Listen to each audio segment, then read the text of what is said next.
Hey guys, tonight we're waking up in ancient Greece, where your bed is straw, your neighbors are nosy, and breakfast depends on whether the goat's in a good mood. There are no myths, no heroes, just one long, dusty day trying to survive like a real Greek villager. So, before you get completely comfortable, take a moment to like the video and subscribe, but only if you genuinely enjoy what I'm doing here. And let me know where you're listening from in the comments and what time it is for you. I always find it fascinating to see who's joining this sleepy little journey worldwide. Now, turn off the lights, maybe switch on a gentle fan if you enjoy that soft background hum, and let's ease into tonight's journey together. You wake up before you even open your eyes. Not because of an alarm clock, ancient Greece didn't have those, but because the sunlight has already crept through the small window and is shining straight onto your face. You squint, then open your eyes. It's already bright outside, and you know that everyone in the house is about to start a new day. Your home isn't big. It's a single room with red clay roof tiles and whitewashed mud brick walls. That room is where everyone sleeps, eats, cooks, and lives. There's no private bedroom, closed doors, or electrical outlets. Your entire family sleeps on the floor. You, your parents, your younger siblings, and sometimes your grandmother. You lie on a bed of dry straw covered by a coarse linen cloth. It's not soft, but enough to keep your back from aching. The blanket is just one big woolen sheet for everyone. You all try to stay in your spot through the night to avoid elbowing each other when you turn over. The space is small, but you're used to it. Everyone still sleeps soundly. You sit up quietly. Careful not to wake anyone, you walk barefoot to the corner of the room, where a clay jar filled with water you fetched yesterday from the public fountain. You splash some on your face. It's cold enough to jolt you fully awake. Then you use the hem of your tunic to dry off. There are no towels, but that's never really been a problem. You put on your chiton again. The same one from yesterday. It's a fabric wrapped around your body and fastened at the shoulder with a simple cord. It's basic, lightweight, and comfortable enough for daily chores. Clothes are limited here. Most people own just one or two sets. They're washed by hand and hung on the roof to dry. Outside, you can hear people calling each other on the street. Footsteps echo, wooden cartwheels by, and smoke from a neighbor's kitchen drifts through the air. The early morning is still cool. The sun isn't too harsh yet, and the whole city is slowly waking up. Your mother is lighting the hearth in the kitchen corner using kindling and leftover ash. She stirs the barley porridge left over from yesterday with a wooden stick. Breakfast is simple. No eggs, no milk. Just thin porridge, coarse bread, and, if you're lucky, a few salted olives. You sit beside her and accept a small clay bowl. The rising steam fully awakens you. The toasted barley smell is faint but comforting. You blow gently and eat spoonful by spoonful. There's no rush. No one hurries you. Everyone is used to a slower rhythm. After breakfast, your father heads to the market to barter goods.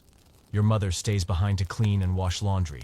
You and your younger brother are off to the agora to help a neighbor unload pottery. It's not heavy labor, but it still takes strength. You step out onto the cobbled street, barefoot like most in the village.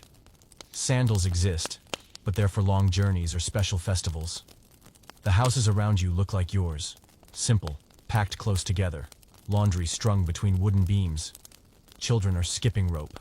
A few people haul clay jugs of water from the communal fountain. A man pushes a wooden cart piled with vegetables. The adults greet each other with nods or short conversations, then return to work. Nobody's rushing. Everyone knows the day will be long. At the agora, merchants are already setting up. Fish sellers, bread sellers, cloth vendors. Some are even selling tiny terracotta figurines.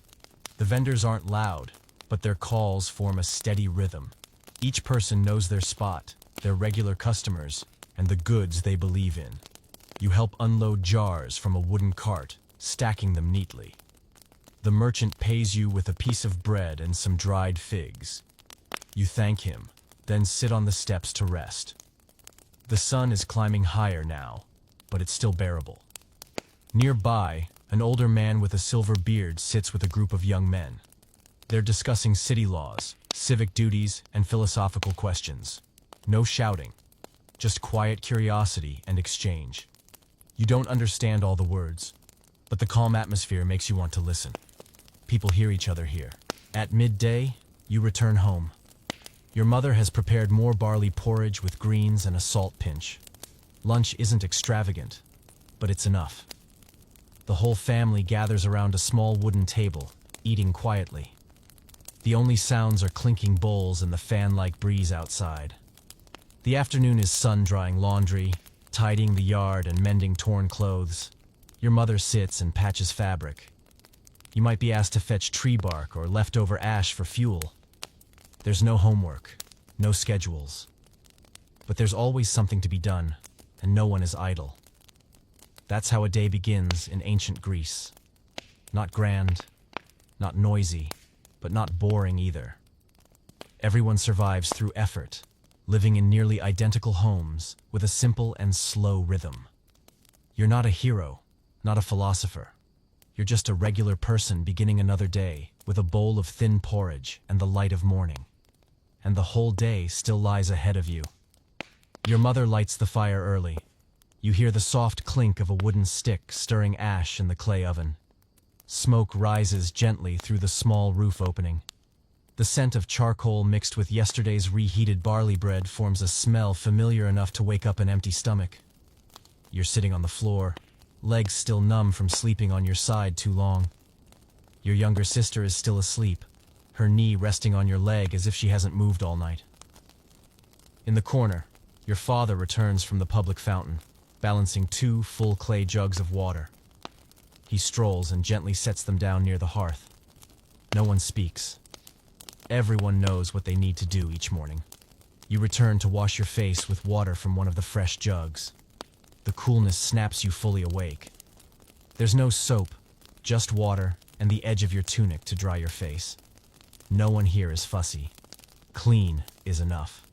As you soak in the morning sun, your family's goat wanders by. It glances at you as if checking whether you dropped something edible, then casually starts chewing on some straw beneath the fig tree. It never causes trouble, but it doesn't help either. An odd little side character that always seems to show up just in time for any scene. You step back inside and grab your chiton from the wall. The fabric is thin and worn, but still good. You dress quickly and help your mother divide the barley bread into small portions. There are also a few leftover salted olives and a few drops of honey she'd hidden in a tall clay jar. Just enough to make breakfast a little different today. The whole family sits together around the food. No tables or chairs, just spots on the floor. Each person takes their share of the simple meal. Everyone eats in silence. Not because they're unhappy, but because morning is the time to conserve energy. The workday is long, and food is something to be appreciated. After breakfast, your father reminds your older brother to prepare for the market. You're told to come along to help carry items and observe how deals are made. It's something you do a few times a week, to learn, to understand life outside your courtyard. You carry a small basket filled with clay pots, a coil of hemp rope, and a few jar lids. On the way to the market, you and your brother walk down stone alleyways. Children play near water jars. The smell of ripe grapes lingers in the air. An older woman sweeps her doorstep with one hand while finishing off a half-eaten pastry with the other. The closer you get to the agora, the louder everything becomes. Voices calling, deals being made, and the late crow of a rooster tucked inside someone's basket. You see familiar stalls, the fish seller, the bread vendor, the blacksmith setting up his tent, and a man proudly advertising his sun-dried raisins with a salesman's grin. Your brother picks a shaded spot by a wall, sets down the basket, and starts laying things out. You help dust off the clay pots and line them up neatly. A woman stops to ask about a small oil lamp. Your brother answers calmly, not pushy. You watch how he speaks and listens, and he's firm, but not rude. No book teaches these lessons, but anyone living here must learn them. By late morning, the sun starts to heat up. You sit back against the stone wall and shield your face with your hand. A nearby bread vendor offers you a small sample. You thank her and chew slowly, savoring the taste of oven-baked grain. Nothing fancy, but the gesture warms you. At one point, you glance across the agora. A group of young men is gathered around an older man, speaking slowly and evenly. Not everyone understands, but no one walks away. You catch fragments: justice, citizenship, responsibility. Maybe he's a former city councilor. These kinds of talks aren't dramatic or loud, but always draw a quiet crowd. Near midday, your brother packs up what's left. The unsold items will go back home. You carry the basket. It's not too heavy, but the rope digs slightly into your palm. On the way back, neither of you talks much. Each is already thinking of the afternoon tasks. When you return, your mother will boil some greens and reheat the leftover porridge from breakfast. You wash your feet before entering, then exhale deeply in the small yard.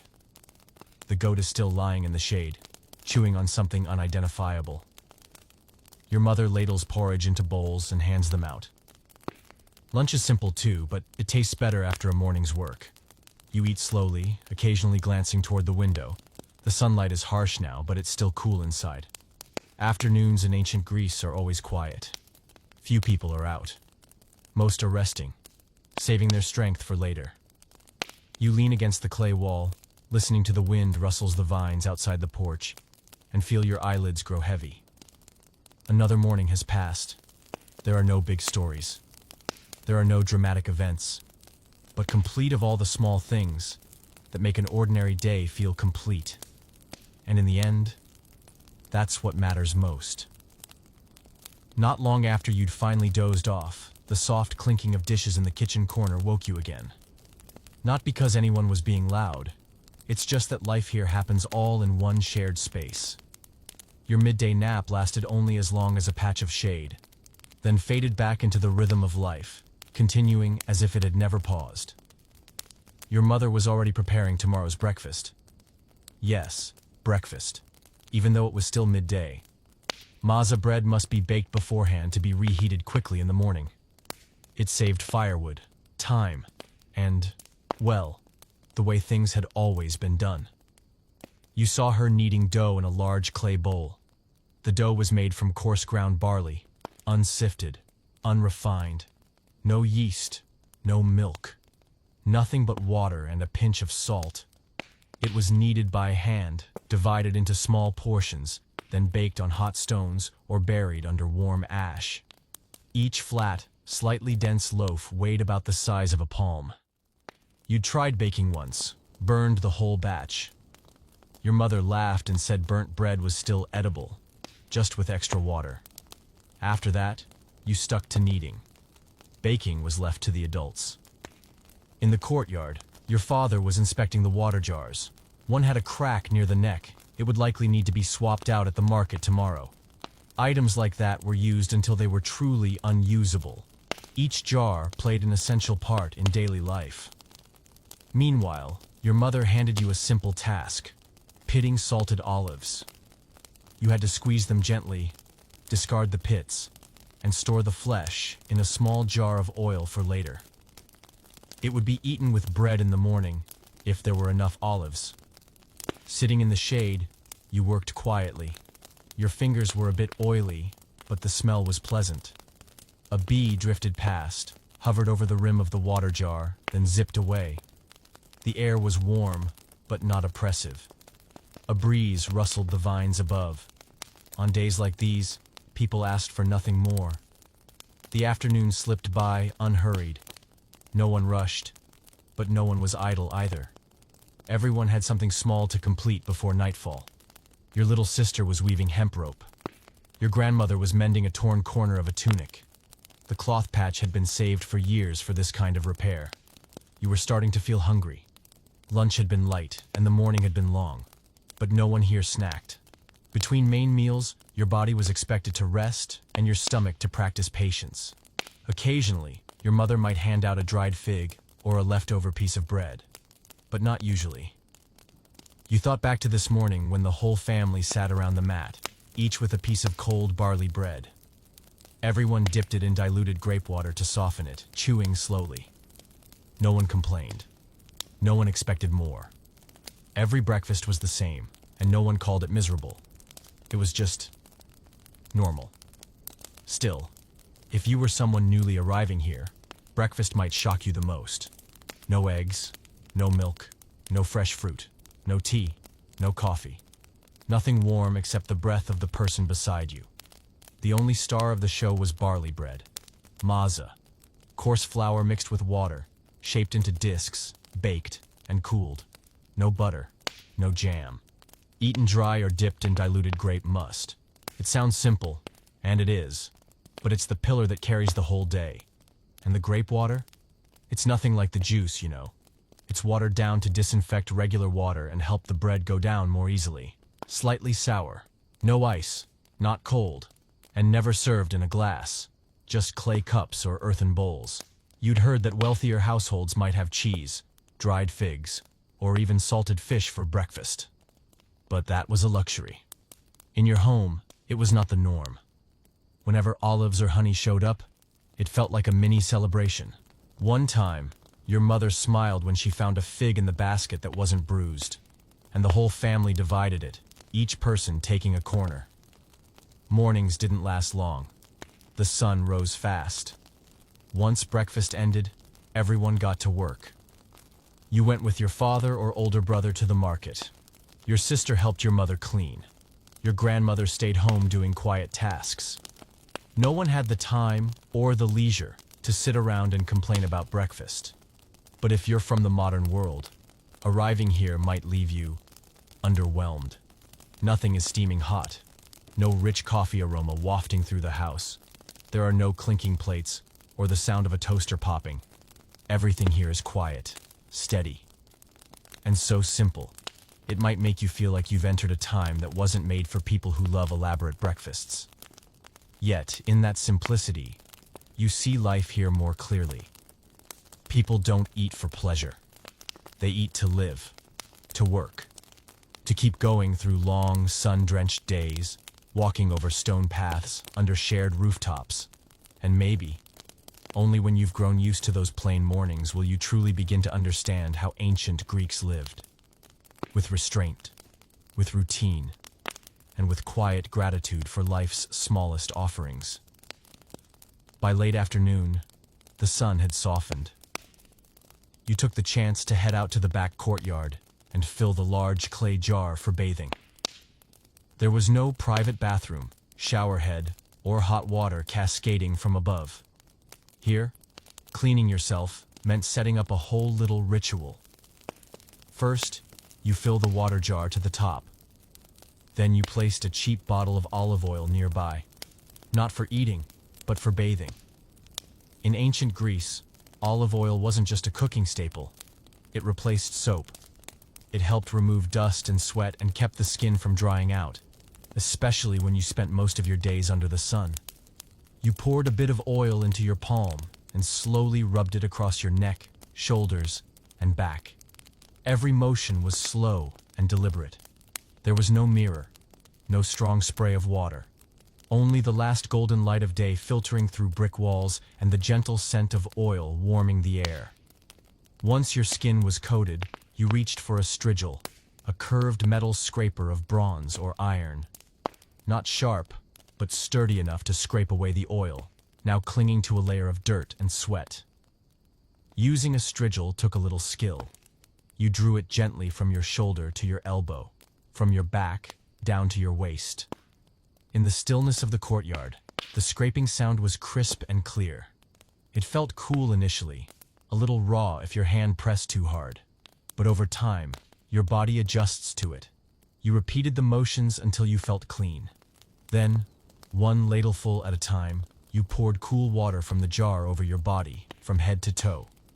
The coldness sent a shiver through your spine. But it was refreshing, soothing. Here, bathing was never rushed. Nor was it a daily affair. People washed only when truly needed. Water wasn't easily fetched, and olive oil was never cheap. Every bath was a small occasion. Sometimes a week would pass before you could oil scrape yourself like this. If you were wealthy, you could go to a gymnast or a public bathhouse, places with attendants to scrape oil for you, private rooms, expansive courtyards, and fragrant herbs to scent the skin. But you weren't in that class. You had a courtyard, a jar of water, and a strigil your father reforged from an old blade. When you finished, you dried off with a rough piece of cloth. No plush towel, no bathrobe. It was just a reused, sun-dried piece of linen that did its job well enough. You slipped your chiton back on, now feeling clean and light. The evening breeze had cooled. A mother's voice called her child in for dinner from the neighboring house. A chicken dashed across the yard. Nobody seemed to know whose it was, and your goat was still lounging in the same sunlit corner, seemingly proud that it hadn't been asked to do a valuable thing all day. You sat down under the porch, your hair still damp. The scent of olive oil lingered, mixing with wood ash and warm earth. Your mother was cooking dinner. Still, flatbread, some greens, and maybe a bit of cheese if luck was on your side today. While waiting, you took a stick and scribbled symbols into the dirt. Letters you'd picked up from the reading lessons your distant uncle, once a temple scribe, had shared. He taught you whenever he had time. You didn't know if writing would be helpful one day, but it fascinated you nonetheless. Inside, your little sister told your grandmother a story about a snake that slithered into the kitchen, only to have its tail bitten off by the cat. The whole family laughed softly. No one cared if it was true. The joy was in the telling. You thought briefly of the wealthy people in the city, those who bathed in marble rooms, used perfumed oils, and enslaved people to fetch towels and fill jars. But then you looked around and thought, maybe they didn't get to sit quietly under a porch like this, freshly washed, listening to the wind rustling the vines. Dinner began as the sky darkened. You gathered with the family, each taking a piece of hot flatbread. There were some fresh greens and a bit of salt. Nothing special, but enough to make everyone feel full and cared for. After eating, your mother brought out a small jar of oil and dabbed a few drops onto your hand. Not for luxury, but to soothe the scrapes on your palm from carrying firewood yesterday. You rubbed the oil gently into your skin, feeling it soften the sting. When the night is fully settled, you lie in your sleeping spot. The straw beneath you rustled but didn't poke. You pulled the cloth up to your belly, your body warm, clean, and at ease.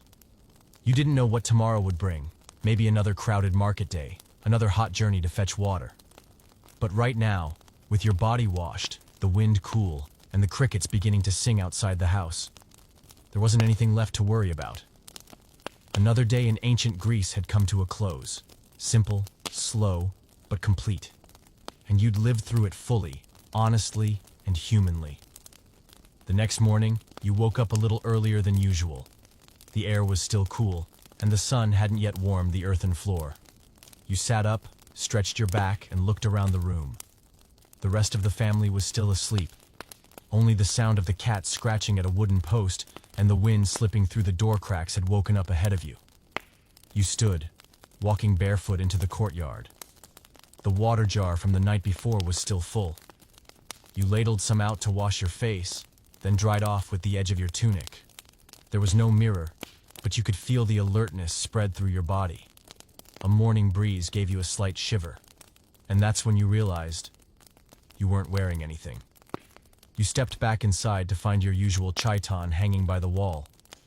It was the one you wore most days, a long rectangular piece of cloth, folded in half, fastened at the shoulders with pins or ties, then wrapped around your body and loosely belted at the waist. A simple, breathable garment made for daily life. But there was one thing you still hadn't fully gotten used to. In ancient Greece, there was no underwear. No inner shirt, no underpants, no socks. Just one layer of fabric between you and the world. And all it took was a strong breeze to force you into an awkward posture. The fabric was made of coarse wool, or linen, thick enough for coverage but rougher than anything you'd worn before. There was no stretch, no fitted seams. If you moved too quickly or squatted carelessly, the hem could slide down to your ankles. Many people tied a zoster belt around the waist to keep things in place. It helped gather the fabric neatly and reduce the chances of wardrobe mishaps. But on hot days, wrapping an extra band around your body didn't feel too great either. You remembered the first time you wore a chiton to the market with your father. A gust of wind from the sea swept through the street, lifting your hem almost to your hips. You scrambled to hold it down while a group of kids laughed nearby. Since then, you always tied your belt tighter and walked with one hand ready to guard the hem, just in case. At home, your mother and sister dressed a bit differently. Women wore the peplos, also a wrapped garment, but typically longer, reaching the ankles, and with a folded-over flap at the chest, called an apoptygma. It offered more coverage, but the length got in the way when working, so women often hiked it up and tied it around their waist for convenience. Nobles wore softer fabrics, vibrant colors, embroidered patterns, gilded hems, or metal clasps. But you only glimpsed those things from afar, during festivals or parades. In your village, everyday clothing came in shades of off-white, pale brown, or ashen gray. No one changed clothes often. Everyone had one, maybe two outfits. Washing coarse fabric by hand and drying it under the sun took all day. Sometimes you wore a tunic still slightly damp from a cloudy afternoon. No one complained. As long as it was clean, it was fine. You fastened your chiton, adjusted the folds, and helped your mother remove the newly woven fabric. By the courtyard wall sat the loom, where she and your sister spent their free time weaving. Making fabric took time and energy, but it was essential. Clothes weren't bought, they were made, one thread at a time, by the hands of your own family. Your household owned one hymation, a larger cloak for colder days or formal occasions. Your father wore it to village meetings or temple visits. You only got to try it on during pretend games. It was broader, heavier, and far warmer than your usual tunic. You remembered one sudden cold snap. Your mother folded an old piece of wool and tied it around you with rope. It wasn't pretty, but it kept you warm. Clothes here had no lining. In the cold, people layered up, wrapped themselves in whatever fabric they had, or simply endured. By midday, when the sun was high, you understood why this style made sense. The fabric breathed, letting your body cool. But when working, the folds often loosened, the hem slipped, and you constantly had to adjust. Once, while carrying a water jar, your tunic slipped and tangled around your feet. You nearly fell. Thankfully, only your mother saw. No one laughed. Everyone had been through it. Everyone learned to manage. Your mother had taught you how to fold the fabric neatly and to tie it securely. These little tricks weren't in any book, but they were crucial if you wanted to live comfortably here. As evening fell, you sat under the fig tree in the corner of the yard. The house cat pawed at your tunic hem, convinced it had found a new toy. You gently nudged it aside. Sweat stains still clung to your garment, but you didn't mind. The fabric had softened with many washes. The sleeves frayed slightly, and the hem fluttered gently in the breeze. You realized that although these clothes were simple, no underlayers, easy to slip, readily caught in the wind. They were part of life here. Not for fashion, not to impress, but to live, to work, to get through a day of sun, dust, and kitchen smoke. You tugged your hem a little higher, folding it like your mother had shown you. The sky was darkening. The wind had picked up.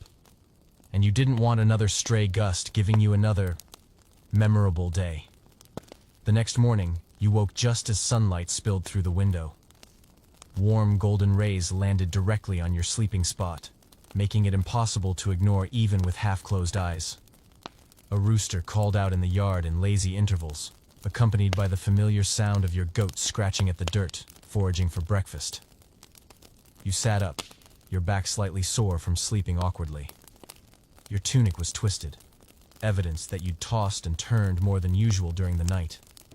You straightened your chiton, tying the belt a little tighter than yesterday.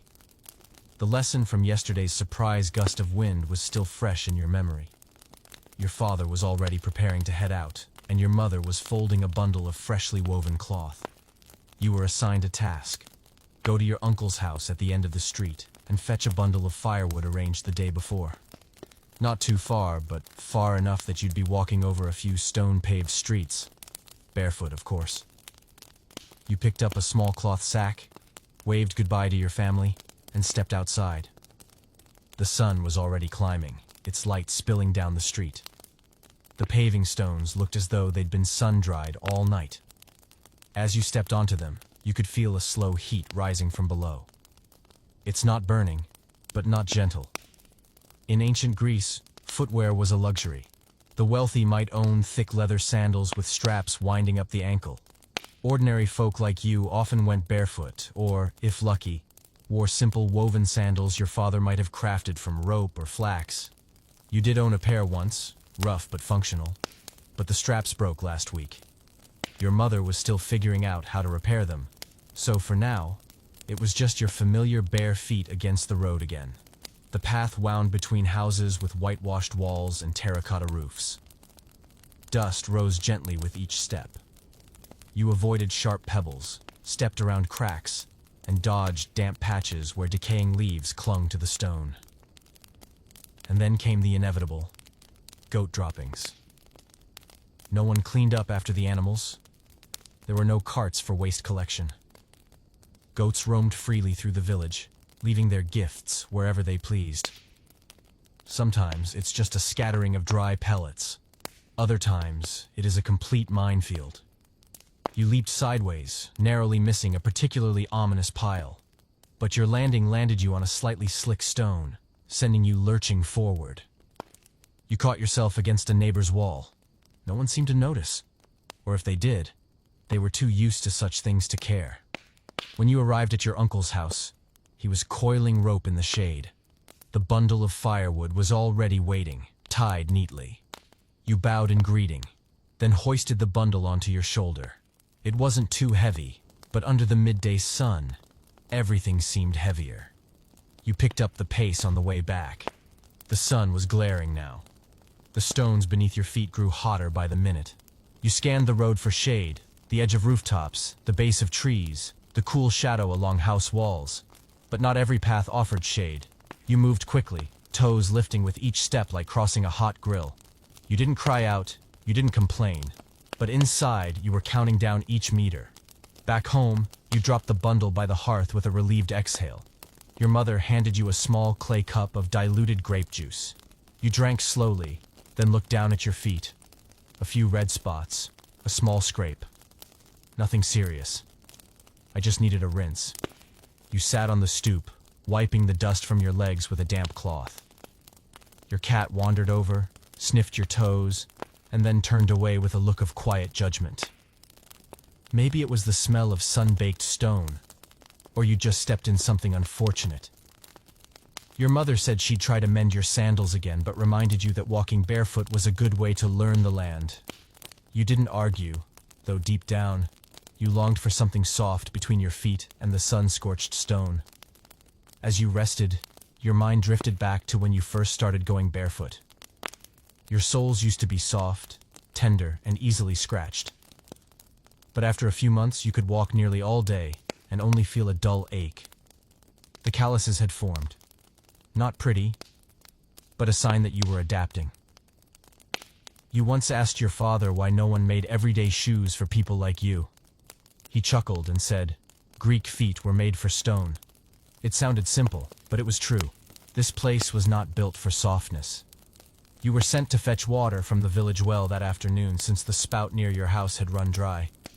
You tied the lid securely on the jar, patted it with cloth, and balanced it on your head with a scarf. Then you walked again, farther this time, hotter, and with even more goat droppings. But this time, your stride was steadier.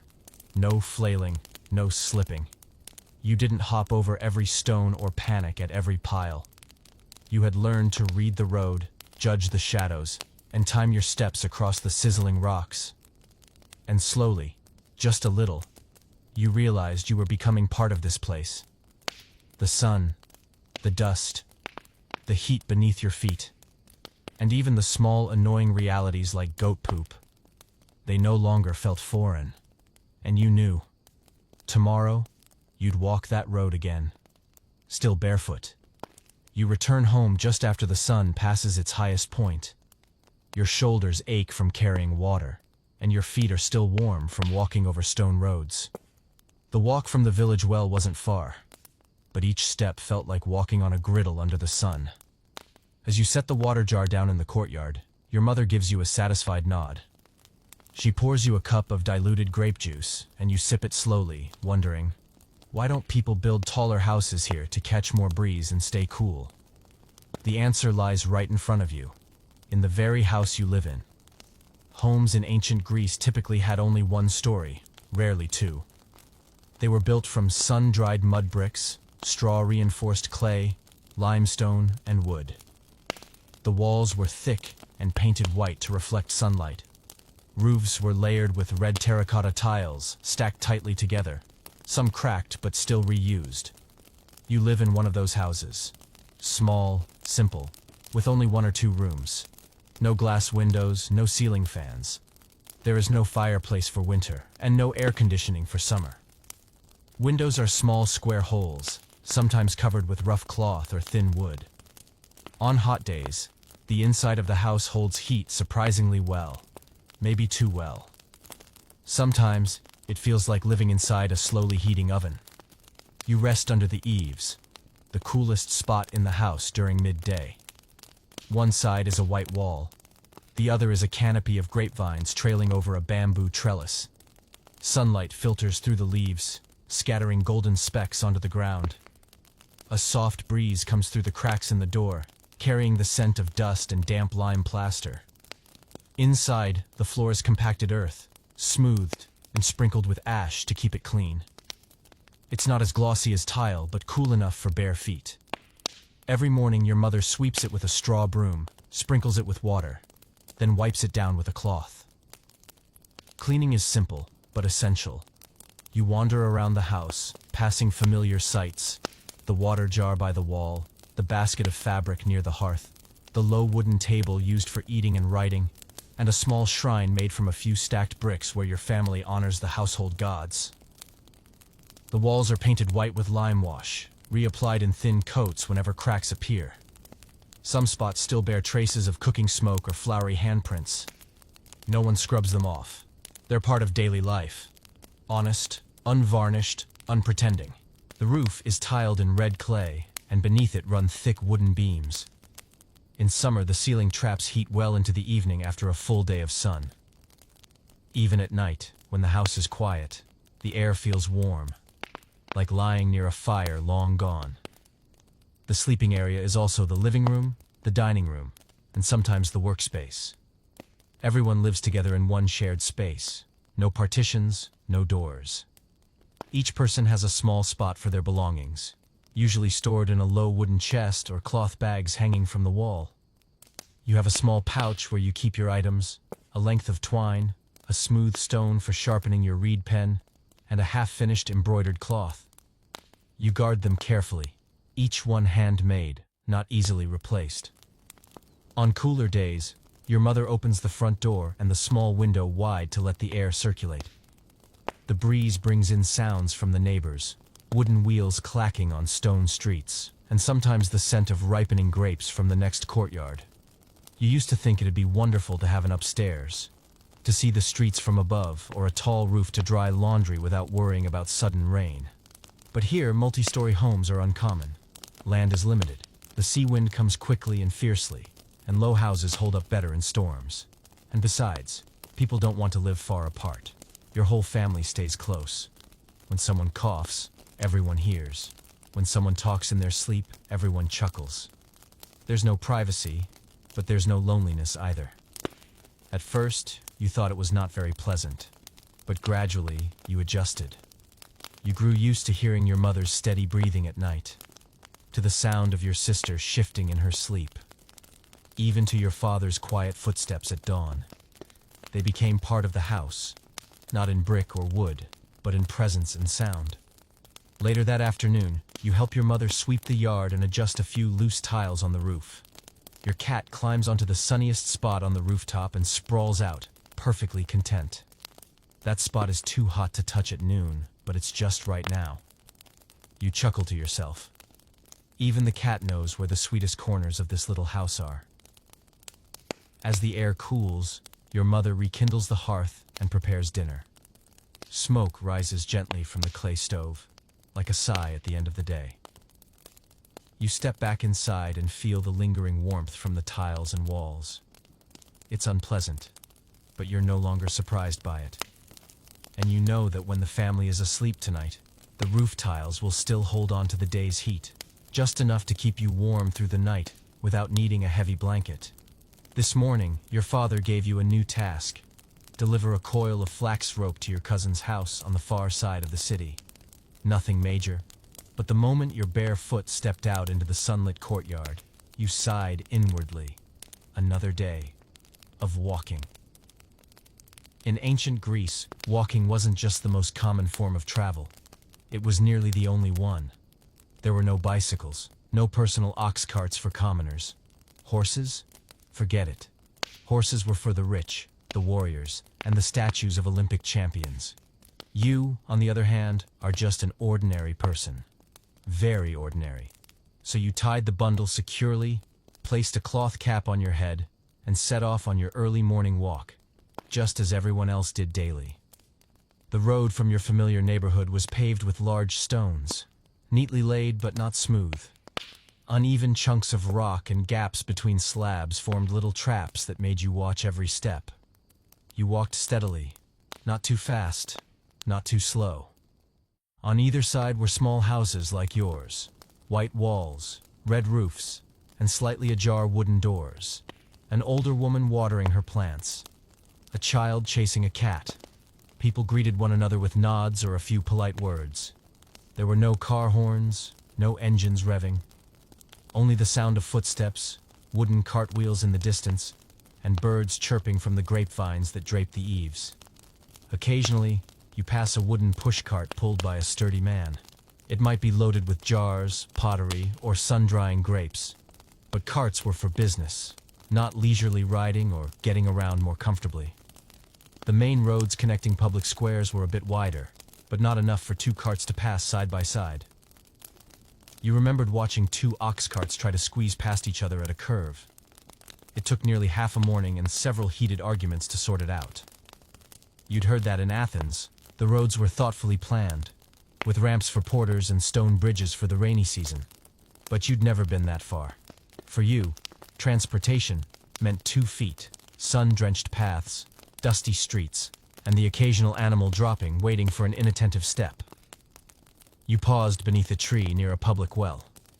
A few people were drawing water, others chatted idly. No one was in a rush.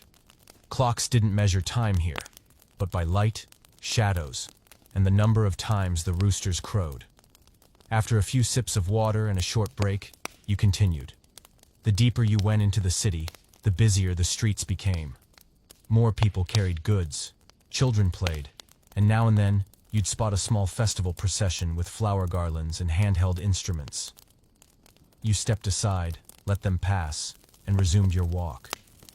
You thought briefly how nice it would be to have a horse-drawn carriage like in the old stories.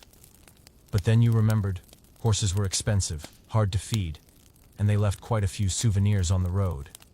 Besides, no one in your neighborhood had space for a stable. One goat already took up half your yard. A familiar realization hit as you neared your cousin's home. There were no street signs. Directions relied entirely on memory, or asking someone. You'd gone the wrong way 3 times when you were younger, since every house looked the same, and every bend in the road mimicked another. But this time, you remembered. You turned at the right alley, counted the houses with fig trees in front, and knocked gently on the wooden gate. Your cousin opened the door warmly, accepted the delivery, and poured you a water bowl. You sat to rest, briefly recounted your walk, then said goodbye, and began your return. On the way back, the sun had grown harsher. You wrapped a cloth around your neck to protect it, slowed your pace, and used every scrap of shade under rooftops. Sometimes, you stopped entirely, pretending to admire a wall carving or pot of flowers, just to escape the heat. You thought about walking, about how your feet had slowly gotten used to the hot stones, the grit, the rhythm of movement without thought. Each step was part of life here. No escalators, no buses, no, "I'll just take a taxi if I get tired." Just your feet, day after day, carrying you from place to place. By the time you got home, the sun was dipping westward. You slumped onto the step outside, leaned against the wall, and exhaled deeply. Your shirt stuck to your shoulders. Your ankles ached. But you felt a quiet satisfaction. Not because the journey was special, but because you had done it naturally, the same way people here had for generations. Your father appeared and asked, simply, "Delivered?" You nodded. He patted your shoulder and returned to chopping wood. Nothing more needed to be said. Here, walking wasn't remarkable. It was just life. And if you lived long enough in ancient Greece, you'd likely come to miss the steady rhythm of your footsteps echoing across the sunlit stone roads beneath a sky full of red-tiled rooftops. You've just returned from a long morning of walking. Your legs ache, your shoulders are sore, and the only thing on your mind right now is the toilet. There is only one problem. In ancient Greece, the concept of a toilet wasn't exactly what you hoped for. No pristine white porcelain bowl, no toilet paper. There is no private stall door, and no automatic flushing. If you're lucky, what awaits you is a long stone bench with round holes cut side by side, and no dividers whatsoever. Most importantly, there is no door. In larger residential areas or near the market, the Greeks did build public restrooms, called latrines. These were rows of stone seats, each with a hole in the middle and a channel of running water below to carry away waste. Sounds civilized. Until you remember. Everyone sat next to each other, saw each other, and made conversation during their business. Suppose you're someone who values privacy. Well, too bad.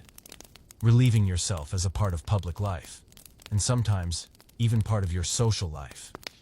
Maybe you didn't get to talk to your neighbor at the market yesterday, but are you sitting side by side on the toilet today? That's when you catch up on the grape harvest. Many took the opportunity to discuss politics, gossip about the neighbors, or even critique lunch quality. There's no such fancy public infrastructure in the small village where you live. Your family uses a quiet patch of land behind the house, surrounded by a short fence made of bamboo and branches. A wooden stool with a hole cut in the middle sits above a shallow pit. Next to it, a bucket of ash for covering things up afterward. To be fair, it's slightly more private, if you consider a banana tree behind you as privacy. You head slowly to the back of the house, scanning to see if anyone's using it. No one. The goat is busy chewing the basket string, and the cat licks its paw in the corner. You breathe easier, step into the area, and handle business. No flush, no spray hose. After relieving yourself, Greeks used a small wooden stick or a rounded pottery shard called a pessoi to wipe. You pick one from the bamboo basket, carefully following the instructions your father once gave you. If the shard is too worn or has sharp edges, you pick another, because the consequences of choosing the wrong one are unforgettable. Some wealthier folks used sea sponges soaked in vinegar, especially in public baths, but that's a luxury far beyond your home. No sponges here, and vinegar is far too precious to waste. Once you're done, sprinkle a layer of ash from the kitchen fire over the hole. Wrap your cloth around yourself again and head out quickly. The heat is rising, and the smell is getting stronger. You don't linger. You leave the person in place for the next person.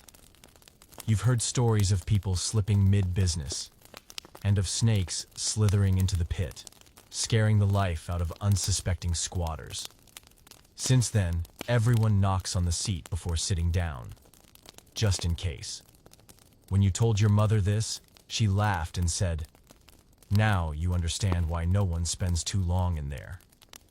In ancient Greece, relieving yourself wasn't rushed, but it also wasn't exactly leisurely. People did their business quickly but still found time to chat, no phones to scroll. There is no background music, but there was always someone telling jokes or discussing public affairs. For you, it remains a memorable experience. Back in the yard, you wash your hands using the small clay jug your mother set out. No soap, just water and a pinch of ash. Once your hands are clean, you sit on the steps, exhale deeply, and quietly think, well, at least there wasn't a snake today. Your cat climbs onto your lap and settles in. It doesn't care where you've been. Ash or sunshine. It all smells the same to it. You stroke its back, feeling oddly refreshed. Everyone has to go, divine or mortal. And in ancient Greece, that truth was never more apparent. The rest of the afternoon passes with chores, laundry, cooking, and hanging clothes to dry. You help your mother fetch water, then fold the freshly washed chitons with your younger sister. Still, your thoughts keep returning to the morning. How people back then could use the toilet side by side and still have serious conversations about vineyards, weddings, or war. You smile to yourself, then re-wash your hands. Not because you're picky, just because it feels like the right thing to do. You're getting ready to go to the market. Not because you love shopping, but because your mother shoved a woven basket into your hands and said plainly, "Go to the Agora, trade for some greens and a bit of fish." The Agora, the city's central market, is where all roads lead. Not just a place to buy vegetables and fish, but a place that sells noise. And you're the lucky one sent to sample its full flavor. You tighten the belt on your tunic, straighten the folds of your chiton, and pick up the basket. Inside are a jar of homemade salted olives, a few lengths of rope, and a small pot of honey, all for trade. Because in ancient Greece, coins existed, but bartering was still the most common currency. The path to the Agora is familiar, still paved with stones, littered with goat droppings, and shaded here and there by overhanging rooftops. You walk quickly, trying to get there before the sun climbs too high. Though you know, early sun is gentler, early sellers are sharper, and less likely to cut you a deal. As soon as you reach the edge of the market, the noise hits you. No one shouts, but everyone tries to stand out. Fresh fish this morning. Pure olive oil here. Finest linen in the village. Come see for yourself. You weave through the crowd, dodging people mid-haggle. The chatter blends with meowing cats, caged birds, and the mingling smells of fish and freshly baked bread. Every sense is awake, though not always pleasantly. You stop at the first fish stall.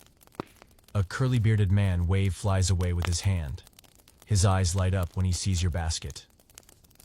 "What have you got to trade?" he asks, skipping any greetings. You offer the jar of olives and a length of rope. He glances at them and shakes his head. Olives are too salty.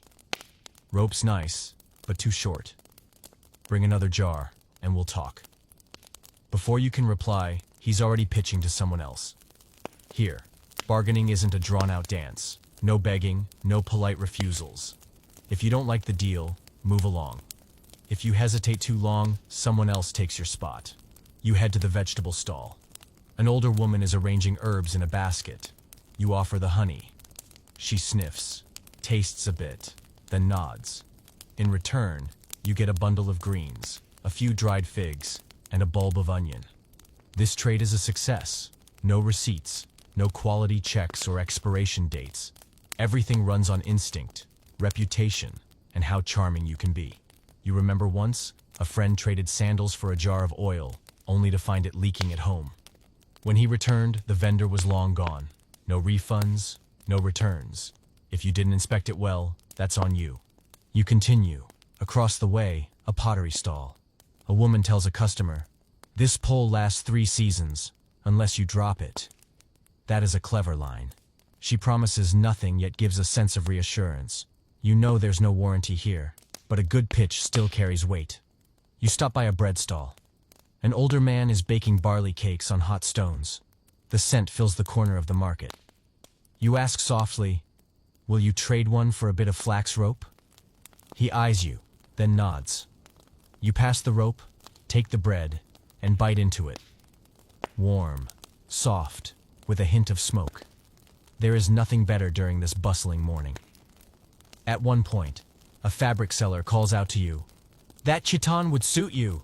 Freshly woven, twice as sturdy as the one you're wearing." You smile and shake your head.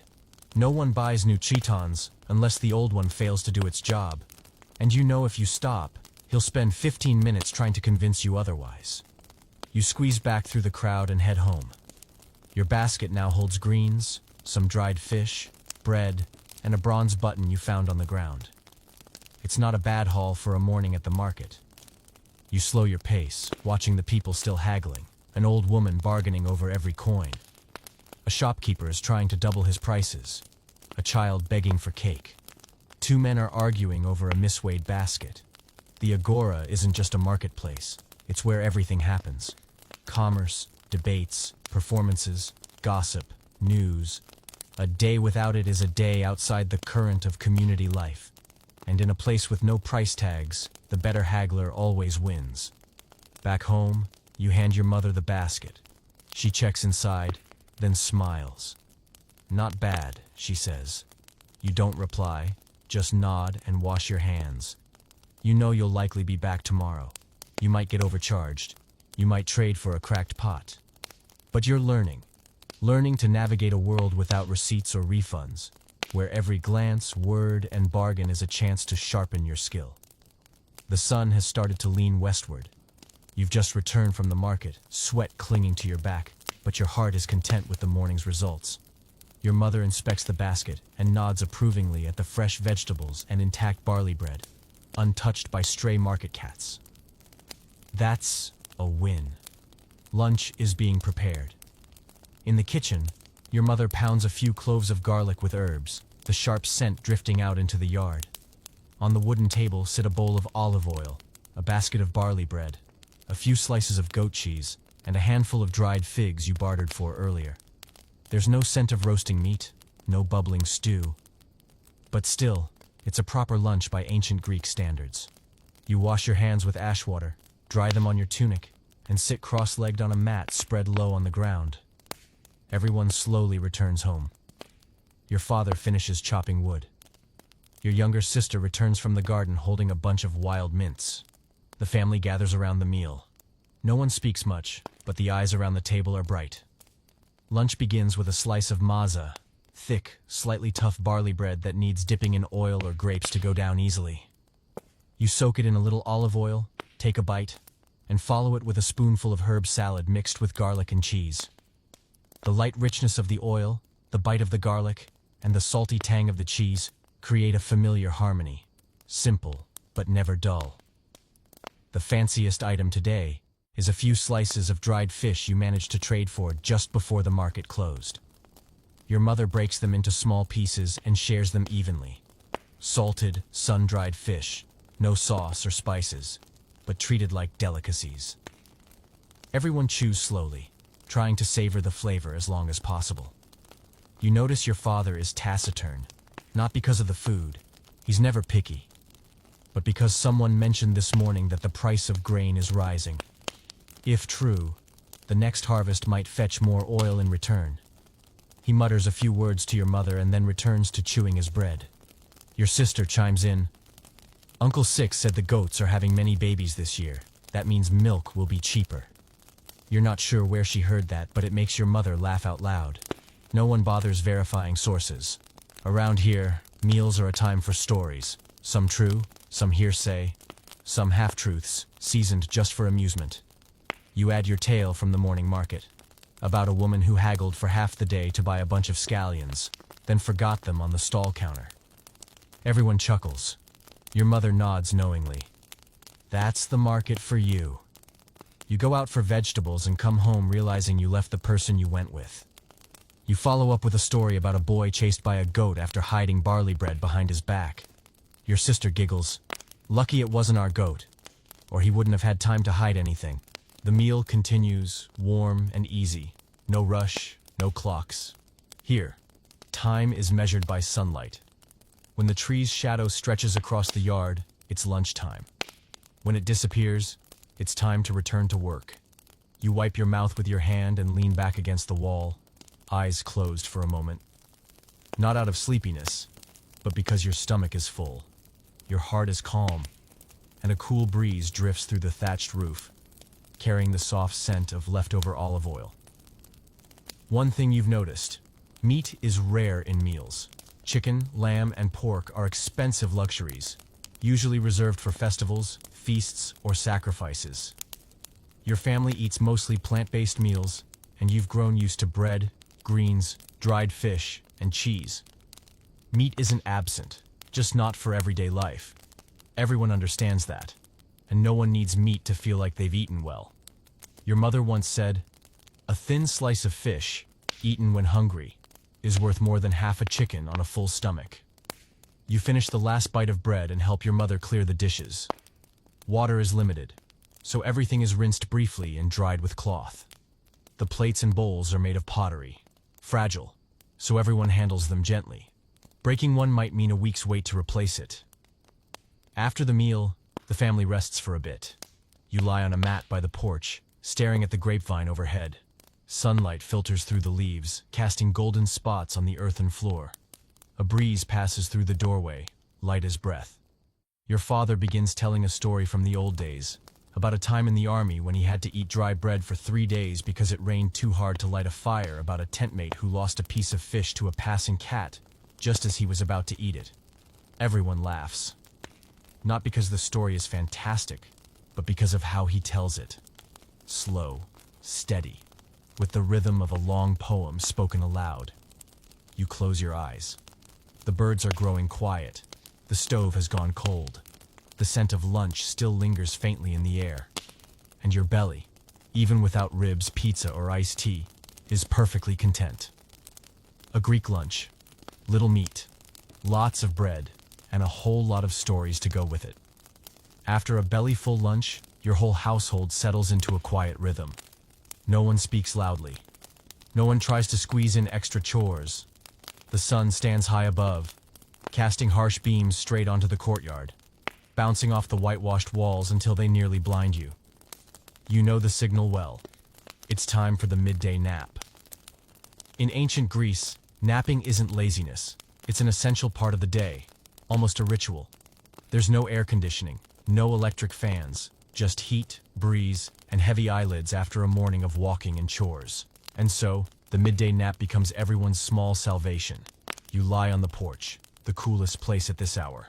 There's no bed, just a rough mat woven from flax fibers, laid directly on the packed earth. No springs, no memory foam, but you don't complain.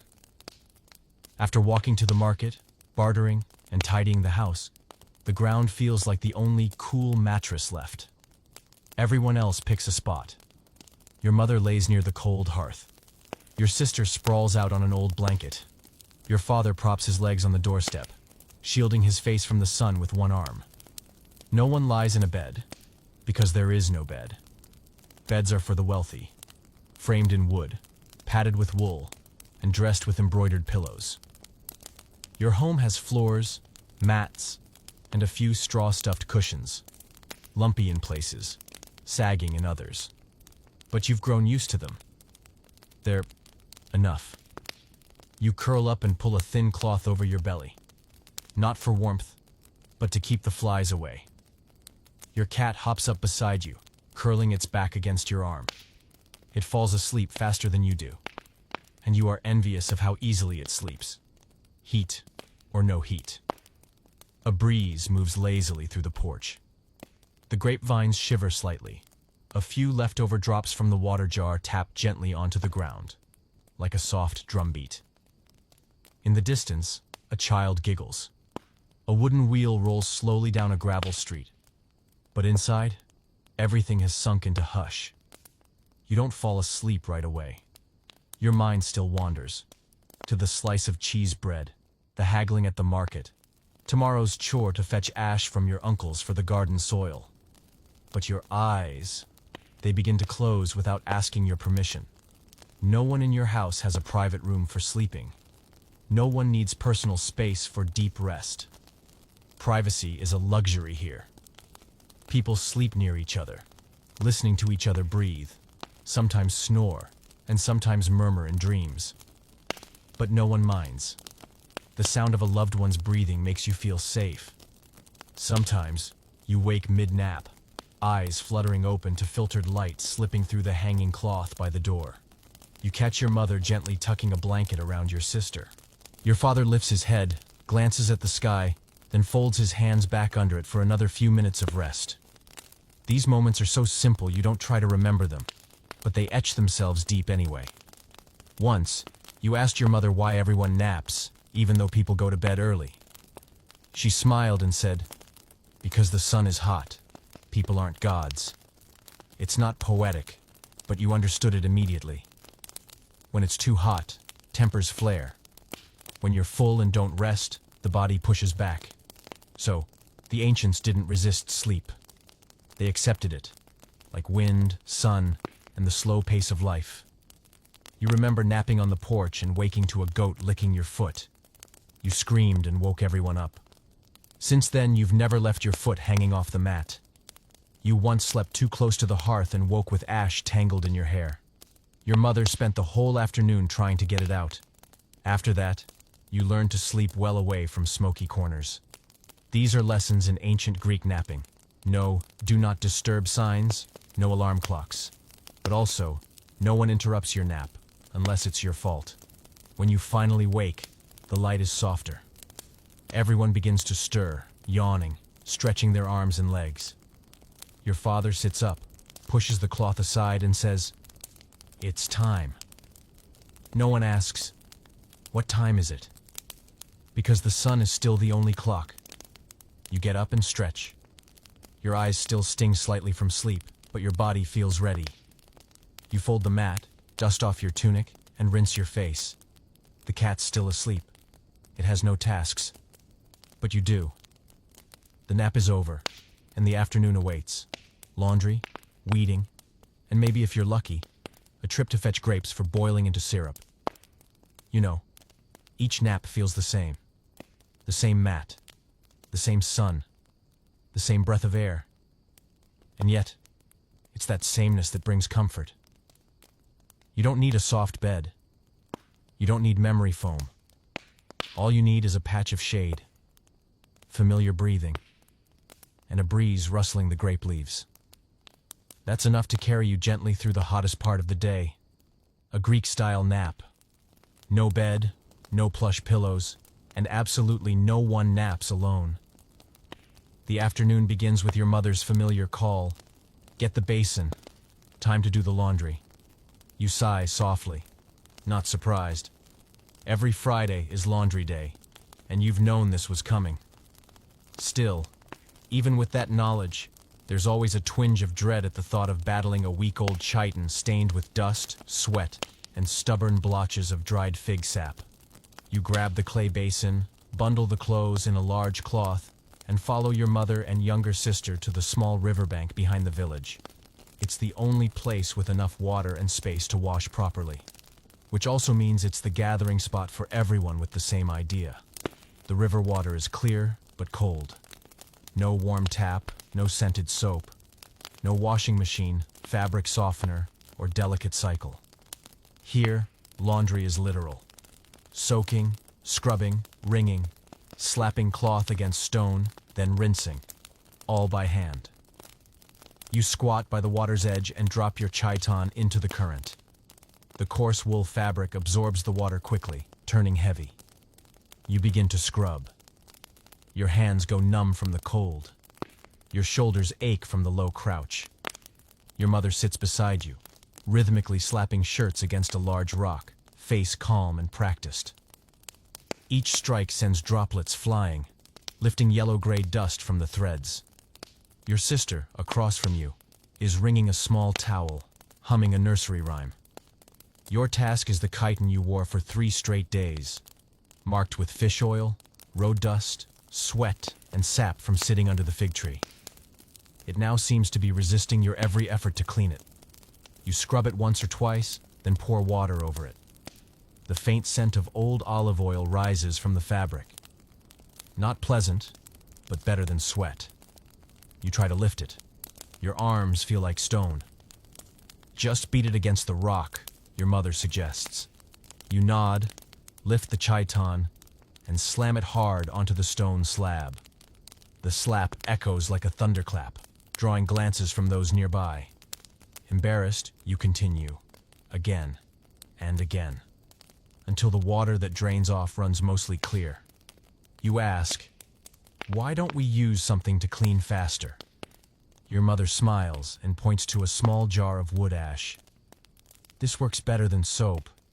It lifts the grease and takes away the smell." Hesitantly, you pinch some ash and scatter it over the fabric, scrubbing again. It feels gritty and burns your hand slightly, but it does work. The foul scent begins to fade, replaced by a faint, smoky odor. Not fragrant, but at least clean. Once done, you wring out the chiton. There's no spin cycle.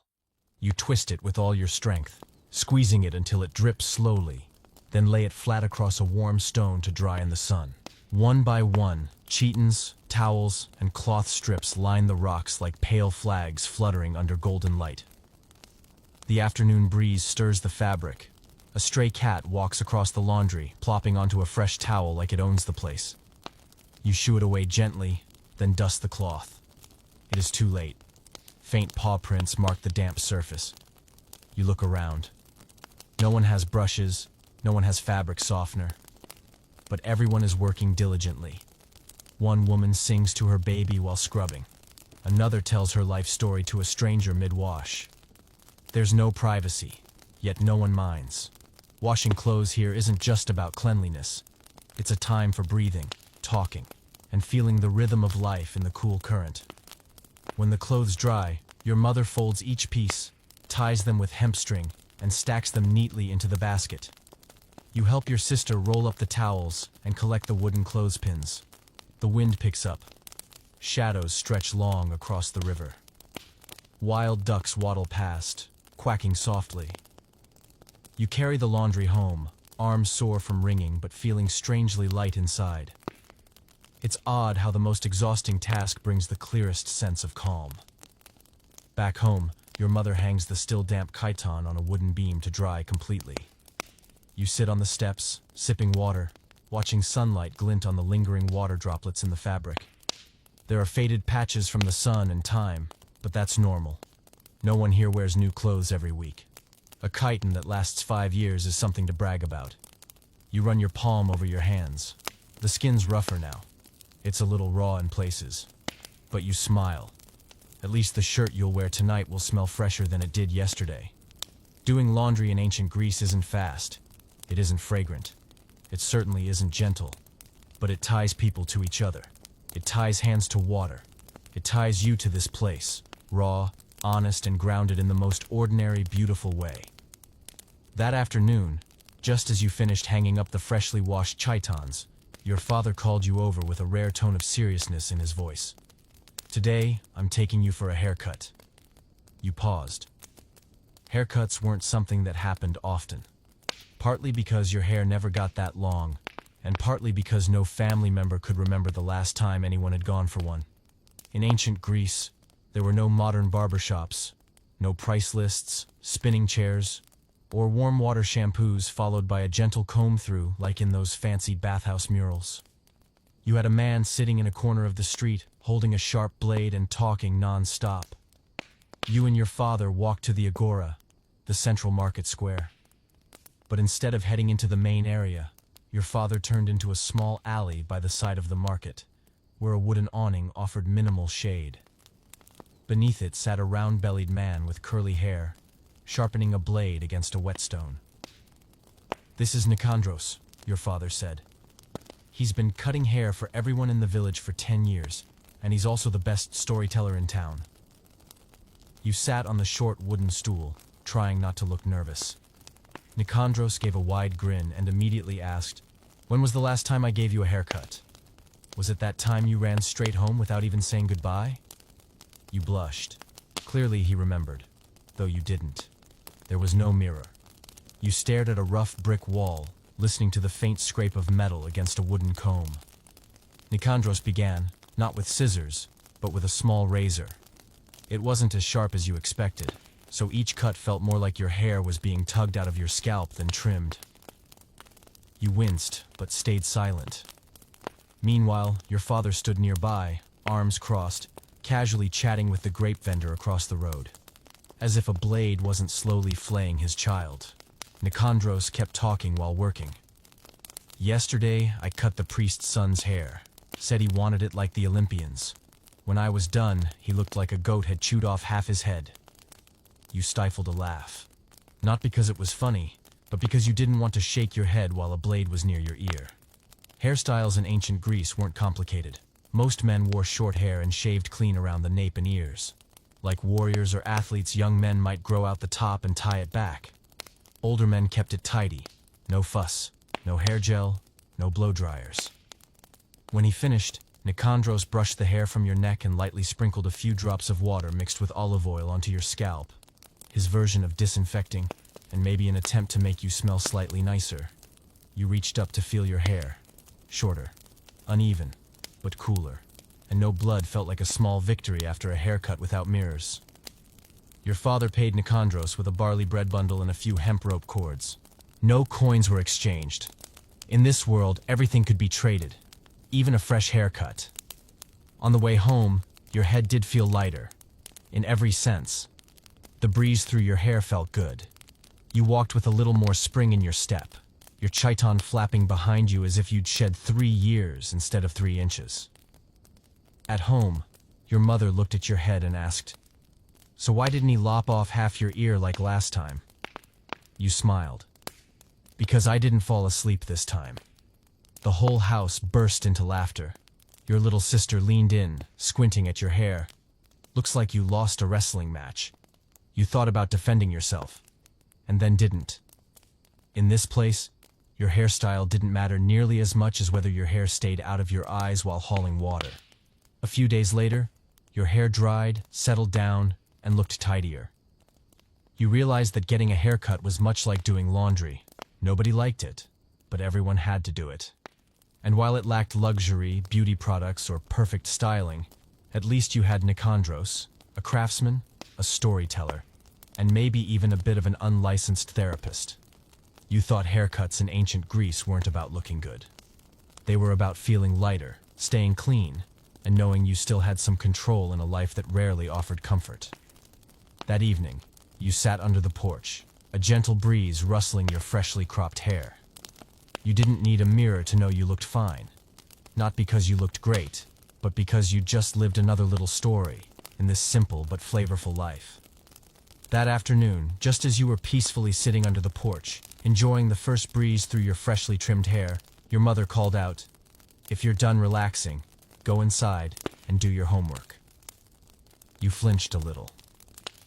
Homework? In ancient Greece? But yes, even without modern schools, you still had to study, and of course, still had to do your homework. You rummaged for your wax tablet, a small wooden board with a thin layer of beeswax on its surface. Alongside it was your reed stylus, pointed on one end for writing and flat on the other for erasing. Well, erasing really meant pressing the flat end to smooth out the wax so you could start over from scratch. In other words, every mistake had to be ironed out, not with a backspace key, but with your hand. You sat at the low wooden table by the window, where the light hit best. A breeze slipped through the cracks, making the oil lamp flicker. You picked up the stylus and looked at the half-finished line from yesterday. Your teacher, a patient older man with an intense love for Homeric poetry, had assigned a task. Rewrite 2 lines from the Iliad in proper meter, and if you had time, try composing one of your own. You sighed. Not because the poetry was difficult, but because the pressure of composing anything was a lot, when you'd only just learned to hold the stylus without ripping the wax. You began by copying the sample line. Achilles swift of foot, the grief of Greeks. Then translated it back into ancient Greek. Achilleus potus ocus, penthos argeioisin. Letter by letter, you listened to the stylus whispers across the soft wax. Whenever you misaligned a word, you had to stop, flip the stylus, smooth out the surface, and try again. No extra pages, no erasers, no, just cross it out and keep going. Here, mistakes meant starting over. It took nearly 10 minutes to complete one line, and by the end, your hand was numb and sweat dotted your forehead. The real challenge was the second line, the one you had to compose yourself. The teacher suggested, try writing a verse about the morning in the agora. You thought about the market scene, the smell of fish, the haggling voices, and tapped your fingers to find a rhythm, just like your teacher had taught. You wrote, morning shouts ring out, bread cracks against the stones. Then paused. The meter was off. The rhyme is awkward, not poetic. You tried again, Fish smell rides the breeze, a goat chews on my shoe. You chuckled. It was not sophisticated, but at least it was honest. You decided to leave it in. If your ancient Greek poetry career began with a goat eating your sandal, so be it. Your mother walked by, glanced at your tablet, and nodded. Your letters are neater. You felt proud. In Greece, neat handwriting was admired. No need for calligraphy. Just straight lines, precise strokes, and no wax smudges earned praise. You remembered your very first lesson. Your teacher, a wiry older man with a flexible cane, made everyone recite Homer out loud. If anyone fumbled the meter, he'd ask, "Do you want to repeat or take a gentle tap?" Everyone always chose to repeat. You didn't attend a school like modern children. On woven mats with other village kids, your classroom was under your teacher's porch. No desks, no chalkboards. Just wax tablets, reed pens, and spoken words.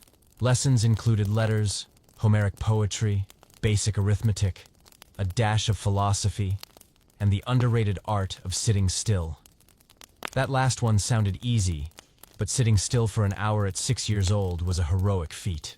You finished your homework, set your stylus down, and blew gently on the wax. Not that it would dry, but it was your ritual for completing something hard. You looked at your work with pride. The lines were straight, the meter mostly intact, and one odd little goat joke that was entirely yours. You took the tablet into the light so your teacher could read it more easily the next day. Your father passed by, looked at the wax, and asked, "What goat chewed your shoe?" You smiled. "Just needed something to rhyme." He nodded. "As long as it wasn't my shoes, it's fine." Homework complete. You washed your hands, tucked the wax tablet into its cloth pouch, and stepped outside. The sky had begun to shift into the evening. The golden sunlight stretched across the courtyard, glowing softly on the whitewashed walls. The wind passed through your hair, ears, and tired mind, drained from wrestling with a 5-word poem. You sat down and let out a long breath. Homework in ancient Greece didn't have multiple choice tests, no digital deadlines, no Google. Instead, you had your wax tablet, your reed stylus, and the feeling that every word you carved out was real, effortful, and as precious as the ancient Greek tongue echoing from the age of gods. The next morning, just after your father stacked the last of the firewood, he turned to you with the kind of tone that made it clear the decision had been made a week ago. "Today, we're going to bathe." You blinked. In ancient Greece, going to bathe didn't mean grabbing your phone and a fluffy towel and enjoying a warm shower indoors. It meant walking a long distance, bringing your own towel and olive oil, and mentally preparing to bathe with the whole village. You quietly picked up your water jug, slung your towel over your shoulder, and followed your father to the public bathhouse near the agora. It was a low-domed building with whitewashed walls, where steam constantly hung like a giant damp blanket. It was also the unofficial gathering place for the city's most talkative citizens. Outside the bathhouse, you removed your chiton, hung it on a wooden peg, and followed your father into the warm room. There were no showers. There are no private stalls. It was just a sunken pool where dozens of men soaked, chatted, and scraped off oil. The smell hit you instantly, a mix of olive oil, sweat, damp stone, and people. You wavered for a moment.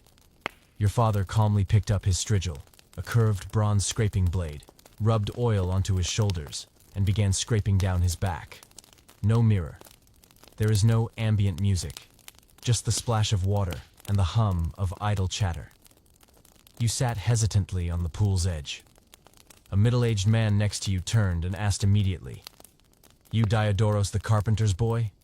You nodded. He laughed, spitting image of him. Same wide-eyed look my first time here. Then he launched into a tale about accidentally scraping off part of his hair while rushing to a meeting. The story had no climax, but he told it like a heroic epic.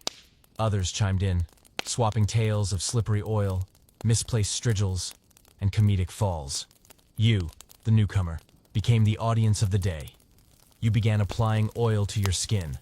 Not the same kind used for cooking, but lightly pressed, unfiltered olive oil meant to keep the skin from drying out after soaking. It felt slippery, a little pungent, and unfamiliar. You took your strigil and scraped your arm. It was cool and odd. The dirt and sweat came away with the oil, but your hand wobbled, leaving a crooked streak like a paint smear. Your father chuckled. "Don't press so hard. It's oil, not mud." You nodded and adjusted your grip. It felt like drawing, except the canvas was your own body. While you were still awkwardly working your shoulder, a group of men entered, one of them a long-bearded figure in a gray himation deep in thought. Someone whispered, "That's Phylon. He gave a talk at the Agora this morning." Your eyes widened. Not a gym teacher, a philosopher. In ancient Greece, prominent thinkers often came to the bathhouse to continue their debates after their lectures. This means you could sit in bathwater next to someone whose ideas would still be quoted 2,000 years from now. Phylon began talking to the man beside him about the nature of cleanliness and filth, then shifted into the soul's relationship to oil purification. You tried to keep a serious face, even though your freshly scraped back started to itch.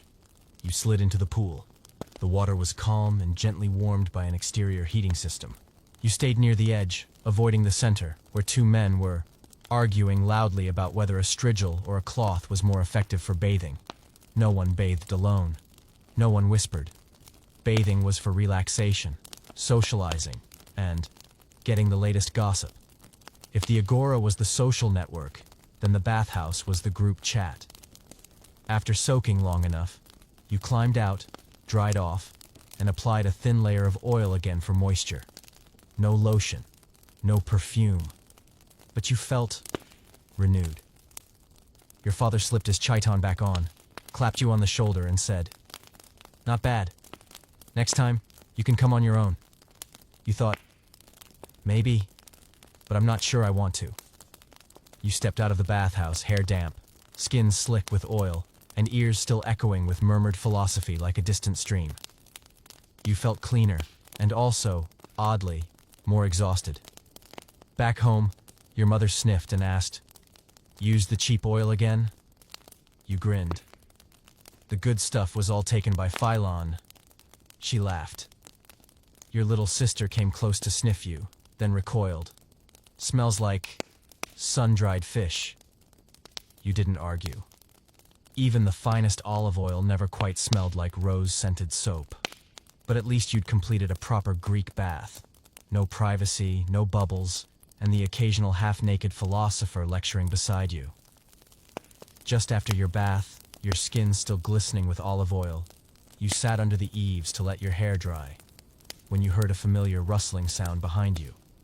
You turned around, and sure enough, the family goat was once again chewing on the firewood rope like she'd been personally assigned to quality check the flax fibers. You got up and gently shooed her out to the yard. She looked at you with a completely unrepentant expression, then strolled off like a gentleman politely asked to leave a tea party. The goat's name was Thalea, but everyone in your house called her Grandma. It wasn't a random nickname. In ancient Greece, animals didn't live in separate pens or barns. They lived with people, in the yard, sometimes even inside the house. You entered the kitchen and found your mother holding a towel while the cat leaped onto the water jar, lounging as if she were the house's valid owner. Your little sister sat nearby, holding a pastry in one hand, trying to hide it from the cat's intense, unblinking gaze. Of course, not very successfully, because moments later, the cat had already taken a precise bite from the corner of the pastry. You asked your mother, "Why don't we teach the cat to sit still?" She laughed. "Because you can't teach something that thought it owned the place before you were born." And it was true. Cats in ancient Greece weren't leashed, dressed up, or tagged with jingling collars. They roamed freely, claimed their share of food, and often demanded more. But in return, they were excellent mousers, and that was the only reason anyone forgave them for jumping on the table uninvited. The chickens scratched at the dirt in the yard, occasionally shrieking if another got too close. Your family had 3 hens, 1 rooster, and 1 uncertain. They were the official alarm clocks of the household. As soon as the first light of dawn hit the hills, The rooster would crow like he had a personal sponsorship from the sun god Apollo. If you didn't get up, he'd keep going, until someone stood up and lobbed a pebble near his feet.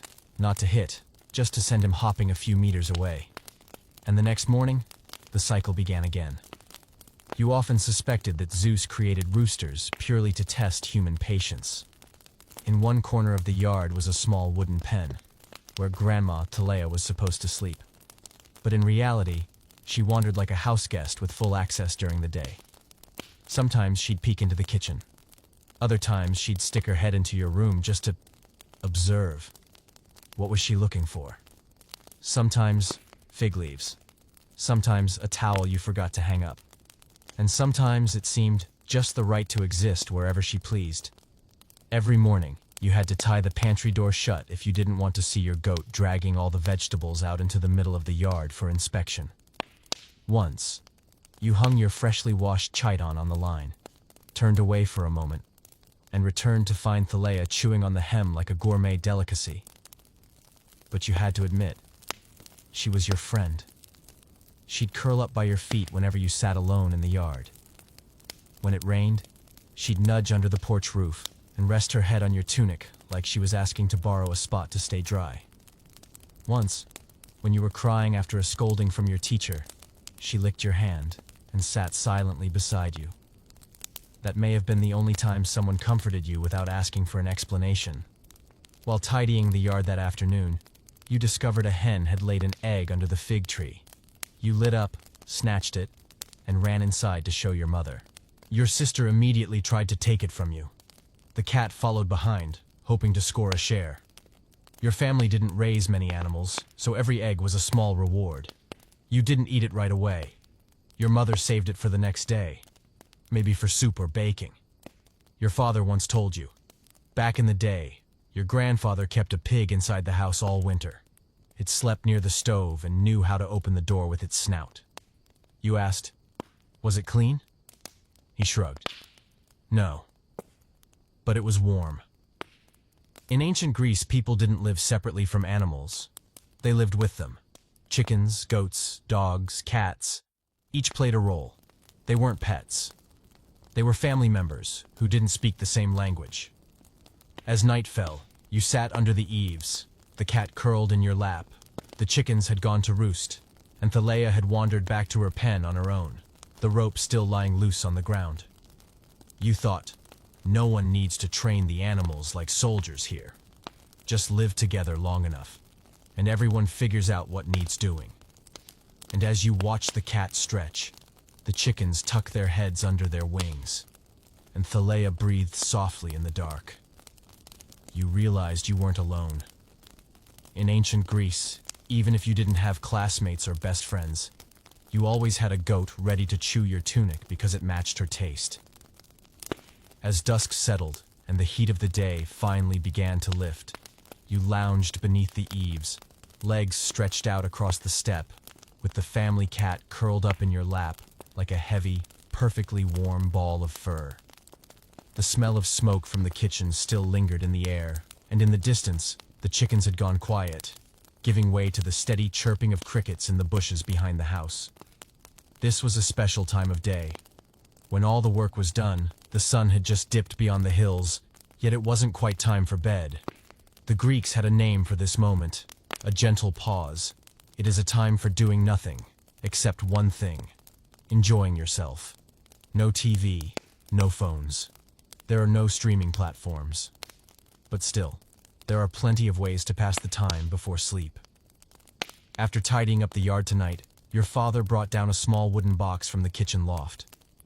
Inside was a game of petting, an ancient board game with square grids like chess but with more straightforward rules. The goal was to trap your opponent's pieces between your own. You and your little sister sat across each other, eyes locked on the board. Your mother sat nearby, knitting wool and offering commentary that was biased in your favor, even though she pretended to be neutral. The cat, naturally, didn't understand the rules, but was highly invested in every piece you picked up. At one point she swatted at a black piece, knocking it off course, and your sister shouted, "Doesn't count, the cat cheated." Your father just laughed. Around here, the cat is part of the game. When the game ended, and yes, you lost, the family gathered around the flickering oil lamp. Its soft golden light danced on the walls, casting wobbly shadows that looked like silent guests sitting among you. This was story time. Your mother began with a familiar tale about Hermes stealing Apollo's cattle. Her voice was calm and steady, like a poem passed down through generations. You'd heard the story before, but still laughed at the part where Hermes tricked Apollo by walking backward in the sand to confuse the trail. Your sister asked for another story, this time about Medusa and Perseus, with a few improvised plot twists thrown in for dramatic flair. Each time she got a god's name wrong, your father corrected her in an overly serious tone, making the rest of you giggle uncontrollably. After the stories, you pulled a small piece of wood from your pouch and began carving. No sketchbook, no colored pencils, but you had a carving knife and a smooth block of softwood. You'd been learning how to carve simple shapes, a fish, a cup, even a portrait of your house cat, though it looked suspiciously like a plucked chicken. Your mother said, you could take that to market and trade it for some oil. You chuckled. You'd probably have to carve 10 cats just to get 1 jar of decent olive oil. Your sister was busy braiding twine and trying to make little bracelets or hair ties. She swore that she'd weave an entire rug one day, but for now, her most tremendous success was tying a bow around the cat's tail, which the cat firmly rejected. Your father was sharpening his strigil blade. Your mother kept knitting, and you continued carving, the crickets singing in the background, the lamp flickering gently in the breeze. It was strange. No one was idle, but no one was busy either. Sometimes neighbors invited you over for communal story nights, where everyone brought a tale or a riddle to share. Some imitated Zeus's thunderous voice. Others told stories of goats getting struck by lightning for eating sacred wheat. Everyone laughed. No one cared if the stories were true, just that they were told well. You once told one story about Dionysus turning into a fish to avoid a wine banquet.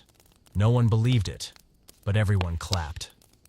You felt like you'd won an unofficial village Oscar. As the oil lamp began to dim, the family quietly packed up. Your sister gathered the game pieces. Your mother folded her knitting. You wrapped up your unfinished carving and tucked it into your pouch. The cat stretched, yawned dramatically, and padded off to her usual sleeping spot at the edge of the mat. Before blowing the lamp, your father reminded you, "Tomorrow it's our turn to host story night." You nodded, wondering what tale you might tell, or at least which riddle could keep the neighbors scratching their heads until morning. Night crept in. You lay down on the mat, tugged your chiton over your belly, and stared at the ceiling. The sound of stories still echoed faintly, maybe from next door or maybe just from memory. You smiled to yourself. No screens. There are no replay buttons, no curated playlists or lo-fi background music.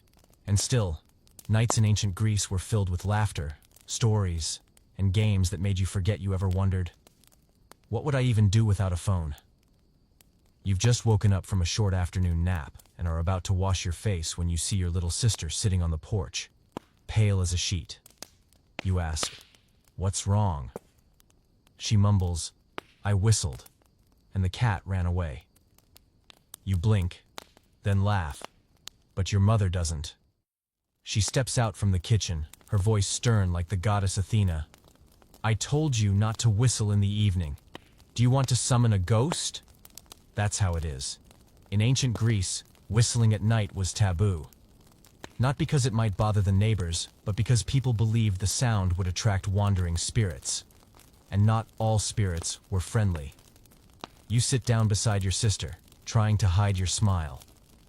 Even if you don't entirely believe in ghosts, you're not eager to discover whether some bored deity might show up because of a misplaced whistle. In ancient Greece, taboos were everywhere. They weren't written into laws, but everyone knew them, and no one dared break them. Most were strange, in their special way. Like this one, never look at a fighting rooster before a wedding. Why? Because roosters symbolized conflict and aggression, and if you saw one before your wedding, it was believed your marriage would be full of arguments and pecking each other like chickens. You asked your father, "What if we raise chickens at home?" He answered, Then the night before the wedding, cover their cages. Makes sense. Peace is preserved if the chickens can't see you, and you can't see them. Another rule you heard over and over growing up. Never spill water while talking about someone who has passed. If water spills during a conversation about the dead, it's a bad omen, as if their spirit is present and displeased with what's being said. Once, your mother accidentally knocked over a jug while speaking about your late great-grandfather. That night, she lit an oil lamp, sprinkled salt around the door, and whispered apologies, since no one in your house has ever told ancestor stories while drinking water. There's also the rule: never offer your left hand to someone, unless you want to insult them. The left hand was seen as the hand of Hades, god of the underworld. It was considered unclean, both literally and symbolically. So, all greetings, exchanges, and oaths had to be done with the right hand. You once almost handed over a fish with your left hand at the market, and the seller instantly pulled back his goods, eyeing you as if you'd cursed his entire bloodline. Another well-known taboo: don't eat beans during a sacrificial festival. Maybe because beans cause indigestion, but the Greeks believed beans were connected to the souls of the dead. Some philosophers, like Pythagoras, even refused to eat beans entirely, claiming they contained reincarnated souls. You're unsure if that's true, but ever since hearing it, you've eyed bean stew cautiously. Even on an empty stomach, you hesitate if the day feels spiritually significant. That night, you share all this with your sister to calm her down, though you throw in a few extra details for drama. You say, if you whistle exactly at midnight, the spirit won't just come. It'll ask to borrow a scarf. And if you don't give it one, it'll... Your sister screams and covers her ears. You laugh. Your mother calls from inside. Don't scare her too much. And no more whistling. Your father takes it more seriously. He says, every taboo comes from something. Whether you believe it or not, respect it, because maybe our ancestors lived through something they never forgot.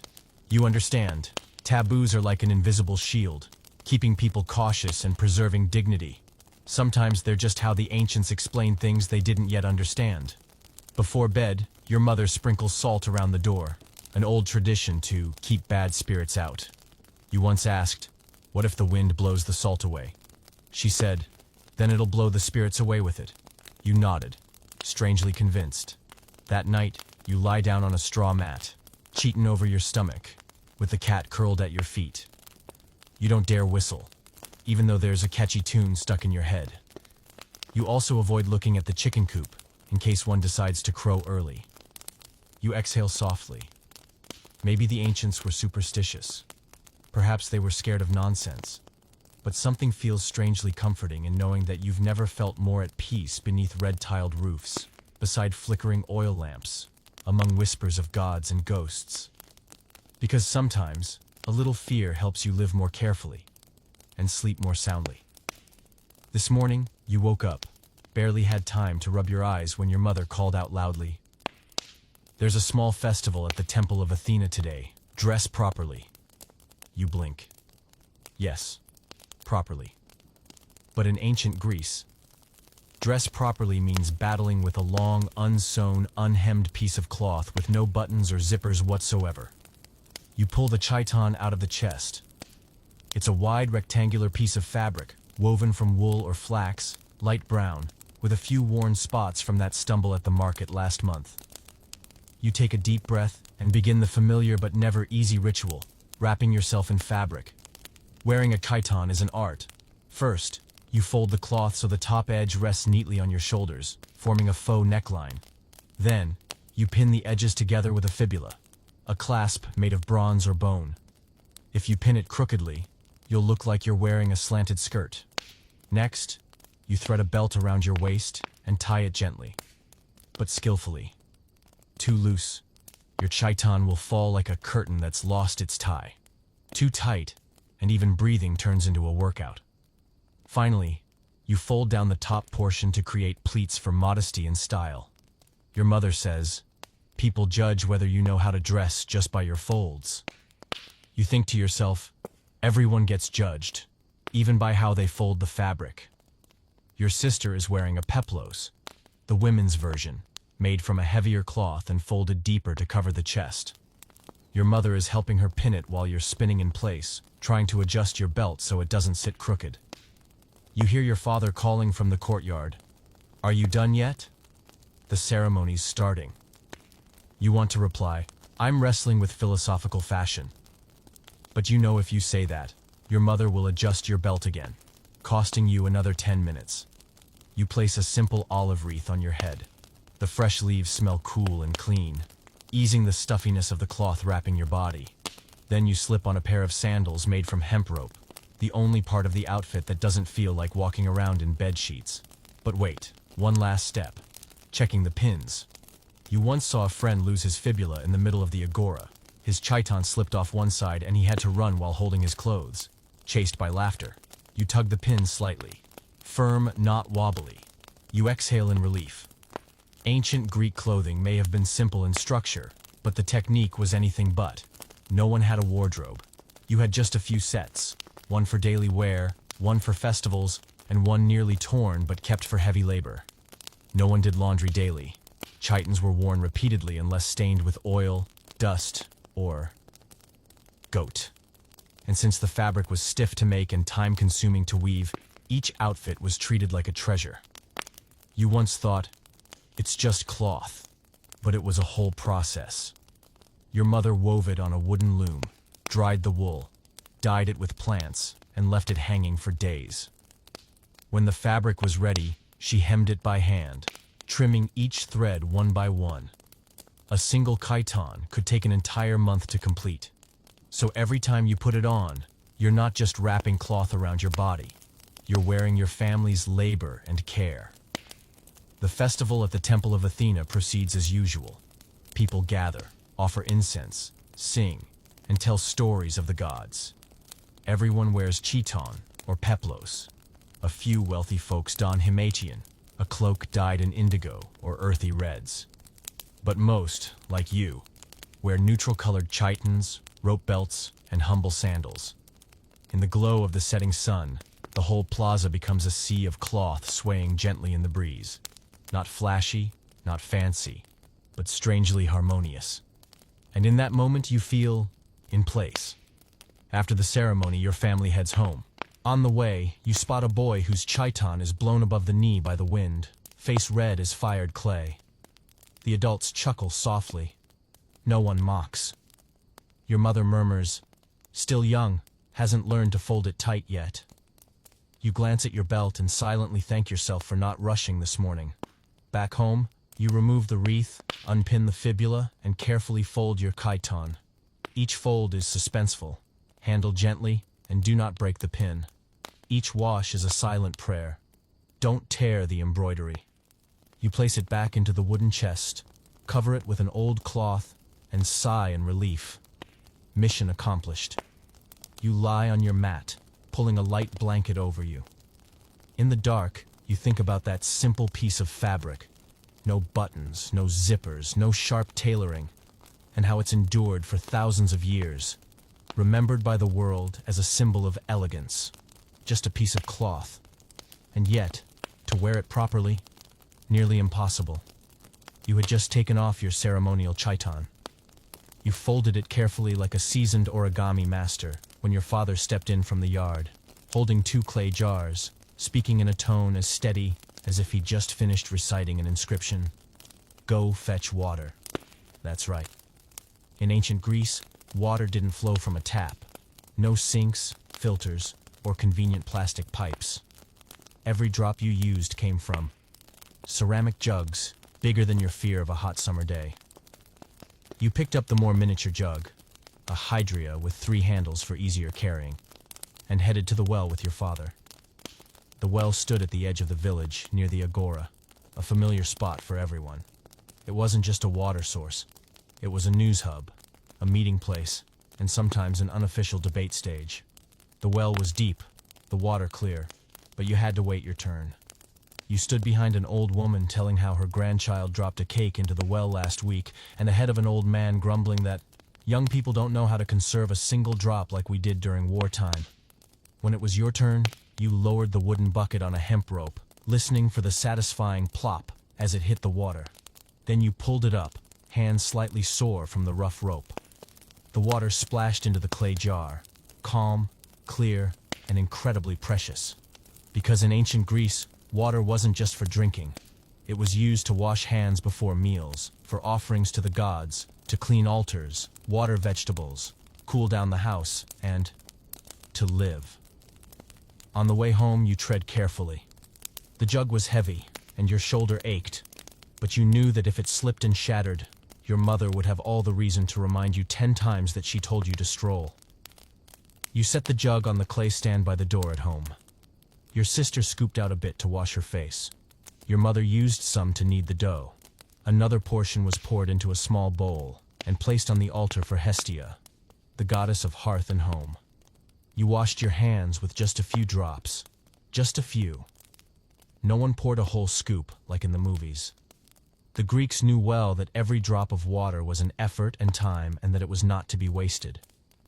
You asked your mother, "Why not fetch more water at once? Make it easier." She replied, "Ease once, struggle 3 times." Here, every drop had its schedule. Fresh water was saved for drinking and cooking. Used water, like from rinsing vegetables, was poured into jars for watering plants. If still clean, it could be used for washing feet, wiping the floor, or bathing the cat, if you were brave enough to attempt that near impossible task. The whole family washed their hands at mealtime by scooping water, rubbing quickly, and then wiping with a cloth. No soap. Sometimes, your mother used fireplace ash or dried pomegranate peels, natural cleansers, believed to kill germs. After the meal, your father poured the remaining water into a clay cup and raised it toward the altar. For the gods. No one drank the last sip before offering some to the deities. Whether little or much, water was always accompanied by reverence. You'd pour water onto the porch's dirt floor when it was hot, not to clean, but to cool. As the water evaporated, the air cooled. It's a primitive kind of air conditioning, but surprisingly effective. You even used water to write poems. As a child, your teacher had you dip a reed in water and write on unwaxed tablet boards, the letters fading over time. But it was a delightful way to memorize. But the water wasn't always clean. In summer, wells dried up. In the rainy season, the water turned murky. Sometimes, you must strain it through a fine cloth, let it settle, and only then dare to drink it.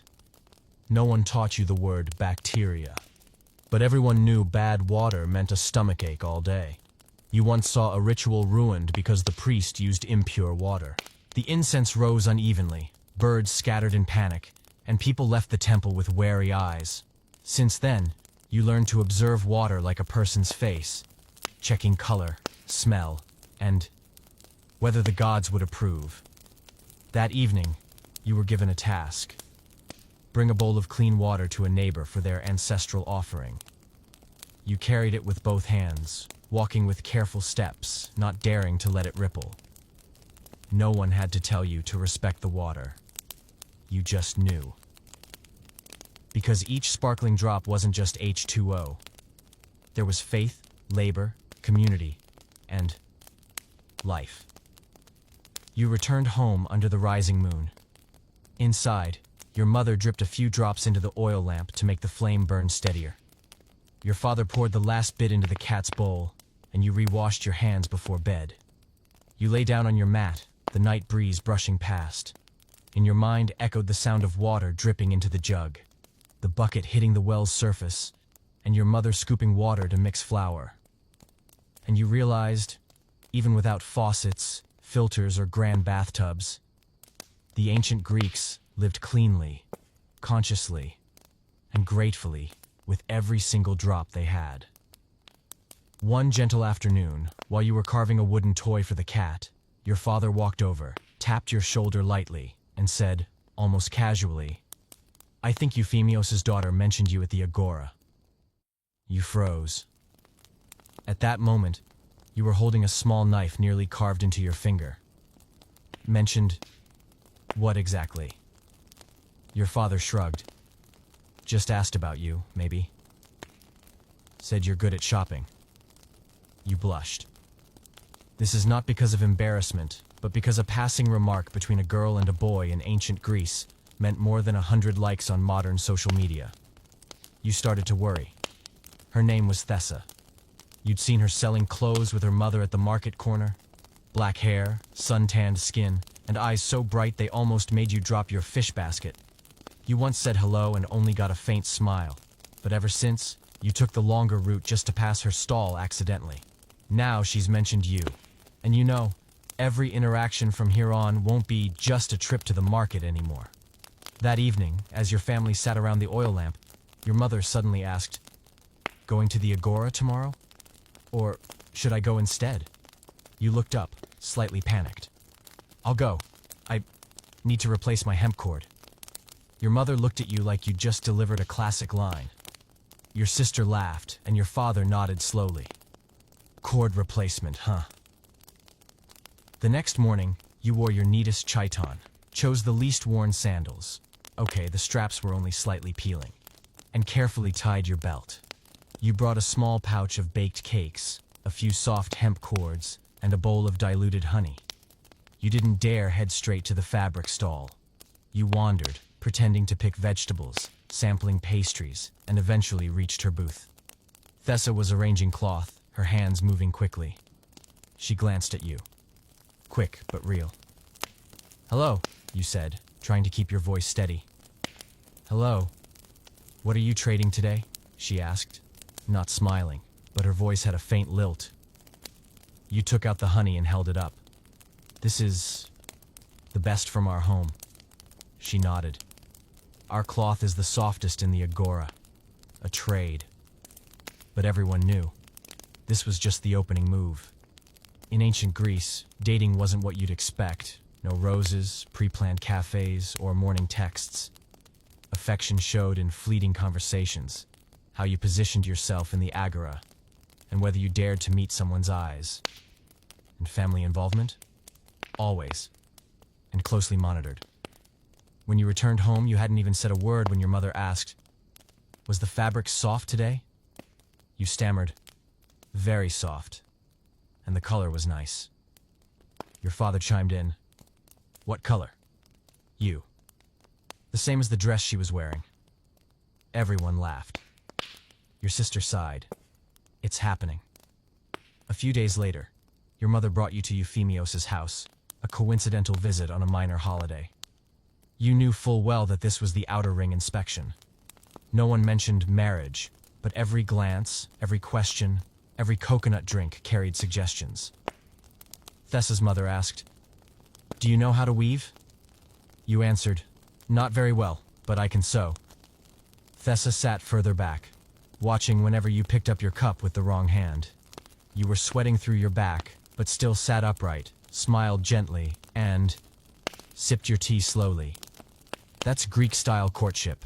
No hand-holding, no private strolls. But with each accidental encounter in the Agora, the space between you both shrank. A subtle nod, a question about your goat, a glance when you buy pastries from her favorite stall, all tiny verses in a quiet love song. One day, your mother handed you a small cake. "She sent this," she said. "You didn't ask who. You didn't say anything. You took it, ate it bit by bit, and knew this was the quietest, sweetest love confession you'd ever receive." You lay down on your mat, eyes closed, heart still fluttering with thoughts. Will she go to the market tomorrow? Should I bring the new woven cord? Are my parents secretly preparing a dowry? The night breeze passed through. Your cat jumped beside you, clawing your tunic like it said, "Sleep. Ancient love needs time." You smiled. No texts, no social media. But if you see her again tomorrow, her eyes will say everything you need to know. Early in the morning, just as sunlight slipped through the edge of the tiled roof, your father tapped the wooden post beside your bed and said, Today you're coming with me to the carpentry workshop. You rubbed your eyes, pulled your chiton over your shoulder, and sighed softly. Not out of surprise, but because you knew you didn't choose a job in ancient Greece. The job chose you. Or more precisely, your parents chose. The gods nodded, and that was that. You did it. Your family had been carpenters for 3 generations. Your grandfather once built an altar for the temple of Athena. Your father repaired chariots for the whole village. And you? You'd only learned to see in a straight line and swing a hammer without hitting your foot. You followed your father to the workshop, just a corner of the courtyard, with a thatched roof, a pile of wood, axes, planes, chisels, and a stool missing 1 leg. Still waiting for repairs since last winter. You rolled your sleeves, hiked up your tunic, and started your day. No clocks marked the hours. There are no shifts to end, no labor contracts. But you knew. Every day was a silent test of endurance. Your father handed you a plank of oak. "Make it smooth," he said. You began to plan it. Long, steady strokes. Sawdust rose, scented with sun and sweat. Every scrape was a breath of growing up. In ancient Greece, professions passed from one generation to the next. If your father was a potter, chances were you'd be a potter too. If your mother wove, you'd learn to work a loom before you were tall enough to see over the yarn table. There were no trade schools. Your teacher was your household. No diplomas, but every callus on your hand was a living certificate. You once wished to be a painter, like those who painted on the ceramic vases in the agora. They wore one-shouldered chitons, always carried a charcoal stylus, and had dreamy expressions. But your father said, "Painters eat when someone orders a vase. Carpenters eat when a chair breaks." You had to admit that he had a point. Sometimes you were sent to deliver finished goods, a chair, a low table, a door frame. People paid in bread, hemp rope, or thanks, and a promise of, "I'll call you again next time." No one got upset. No one rushed. In the village, everyone needed everyone else. You once fixed the handle of a water jug for the old fish vendor, and she gave you her best dried fish the next day. You once rebuilt the barn door for the blacksmith's family, and got to eat barley soup with a chunk of goat meat. That was your salary, sometimes in food, in reputation, sometimes just in a nod and the words, "That boy has a steady hand." Every craft had its quirks. Potters were the dirtiest, covered in clay from head to toe. Blacksmiths were the bulkiest, hammering iron all day. Weavers were the most patient. One mistake and ruined an entire cloth. And carpenters like you, strong enough to saw, gentle sufficient to join, half brute force, half finesse, like a song in wood. By evening your arms were sore, but your father was still hunched over, carving a groove into a table leg. You watched him, remembering how he built your first bed. By hand, by eye, with knowledge no scroll could teach. You asked, "Did you ever want a different job?" He smiled. "Back then, I thought about being a poet, but I got used to the hammer, and couldn't put it down." You nodded. That's how it is with work. Once it's in your hands, your fate grows roots there. You wiped your hands, looking at a new scratch on your index finger. It didn't hurt much, but it was clear. 1 new mark a day. Each one a lesson. Not everyone gets to do what they dream of, but anyone can make their work part of a quiet, simple dream. You lay down, old chiton draped nearby, your hands still smelling of oak.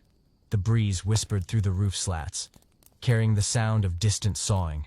Maybe someone else was working wood late into the night. Or perhaps it was just a memory brushing past your ear. Either way, you knew one thing for sure. Tomorrow, you'd plane wood again. And maybe the day after, you'd finally build your first chair.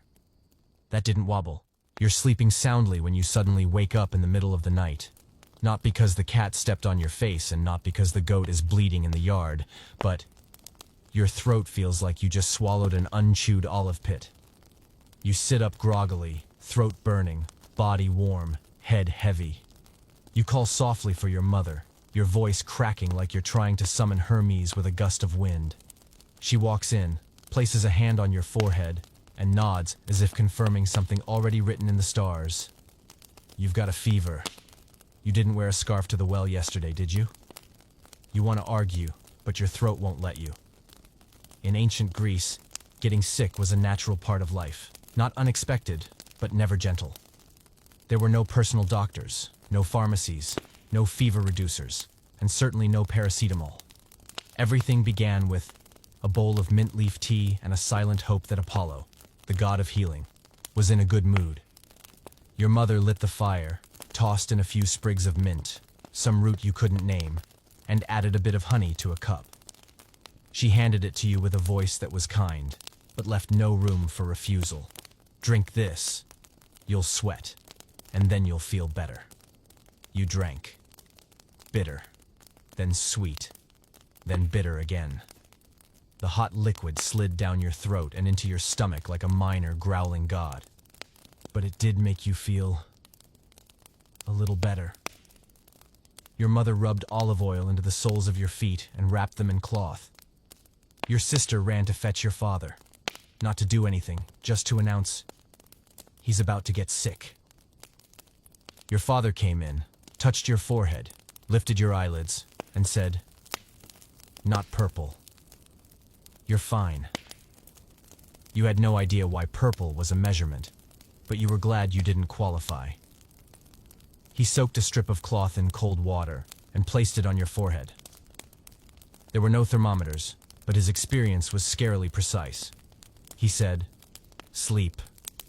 Don't overthink. Every child gets sick and survives." It was oddly reassuring, in its way. The next day you went nowhere. Your mother told you to rest. No going outside. No bathing. No drawing. No playing with the cat. No talking to the goat. You lay on your mat, blanket over your belly, holding a water jug, eyes staring at the ceiling. It almost felt like a vacation, if you didn't feel burning from the inside out. By noon, the village healer, an older man with many scrolls and clay jars full of herbs, was invited over. He placed a hand on your forehead and asked, "Had any beans recently?" You tried to remember. Maybe once. He nodded, scribbled something in charcoal on a wooden board, and pulled out a dried twig. "Brew this with lemon. If you're not better, rest 3 more days." You drank. It tasted like sun-dried mud. Your mother boiled water and wiped your body with a warm cloth. No cooling patches, but love steeped in herbs. You drifted into a fevered sleep, waking midday with your back soaked in sweat. Your mother said, "Good. Sweating means it's leaving."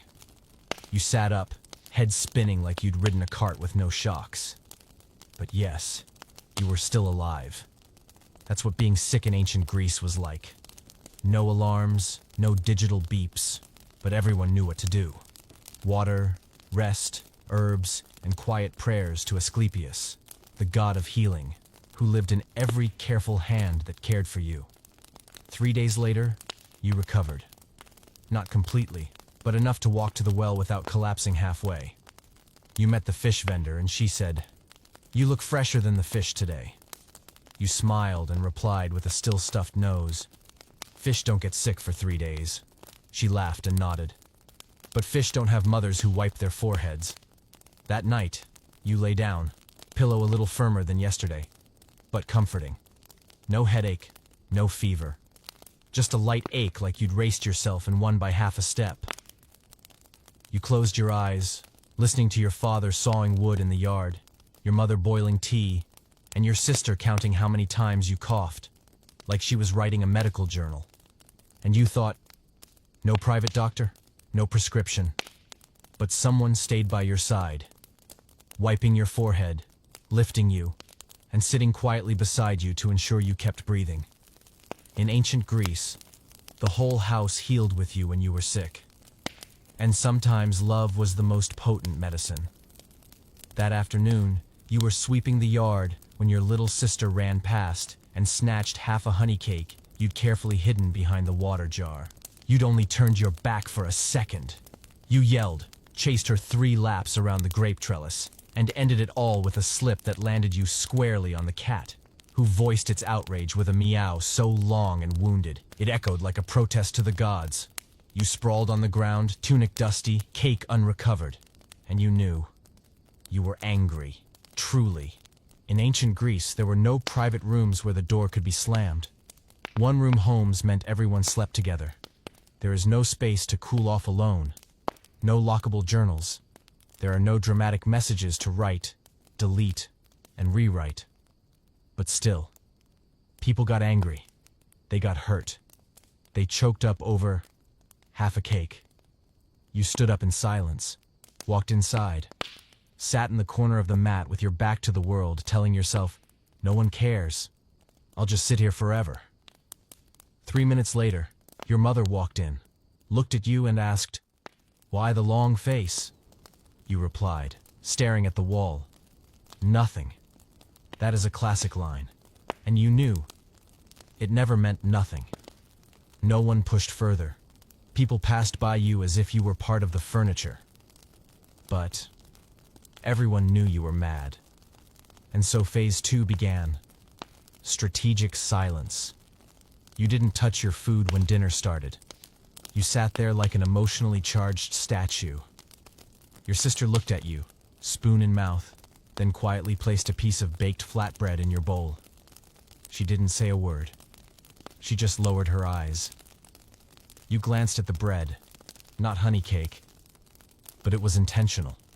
In ancient Greece, apologies weren't spoken often. No, "sorry bro," or "my bad." Instead, people apologized through small acts. A piece of bread, a handful of fresh herbs, a tuneless hum deliberately sung near your spot. Your father suddenly said, "Anyone who wants honey cake tonight better help me start the fire early." You knew very well. There was no honey cake left. But you understood the message. Someone was giving you a way to stop being mad without losing your pride. You stood slowly, without a word, and went outside to gather firewood. A moment later, your sister followed, carrying the honey jar. You didn't look at each other, but stood close enough to know that the Cold War had ended. There was no Facebook status to update to "feeling hurt, don't ask." But everyone knew when you didn't hum while washing your hands, didn't laugh when the cat jumped on your shoulder, didn't fight for the crispest piece of bread. And they knew how to bring you back, with a handful of roasted rice, a lopsided story, or an invitation to water the garden like nothing had happened. You realized that anger here didn't last long. There wasn't enough space for grudges. The house was too small, the people are too close, and the bonds are too strong. You and your father sat by the fire that night, whittling wood. The flames crackled.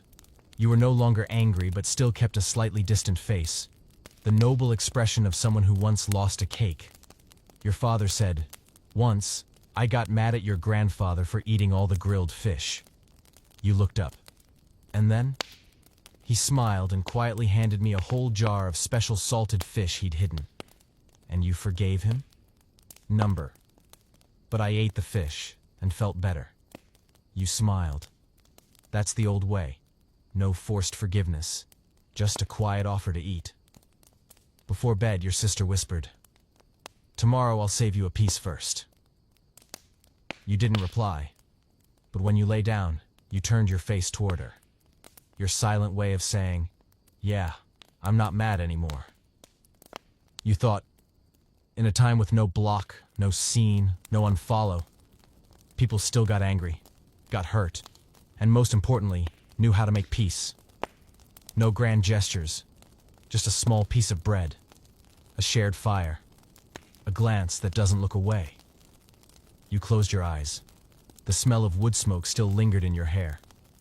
And even though the day started with a fall onto a cat, it ended with half a cake and a heart completely whole. This morning, you woke to find your house far livelier than usual. Your mother was hanging wreaths of leaves on the door, your father was hauling a wineskin into the yard, and your little sister was running around wearing a white-painted walnut shell mask. Adorable, yet slightly alarming. You rubbed your eyes and asked, "What's going on today?" Your father laughed heartily.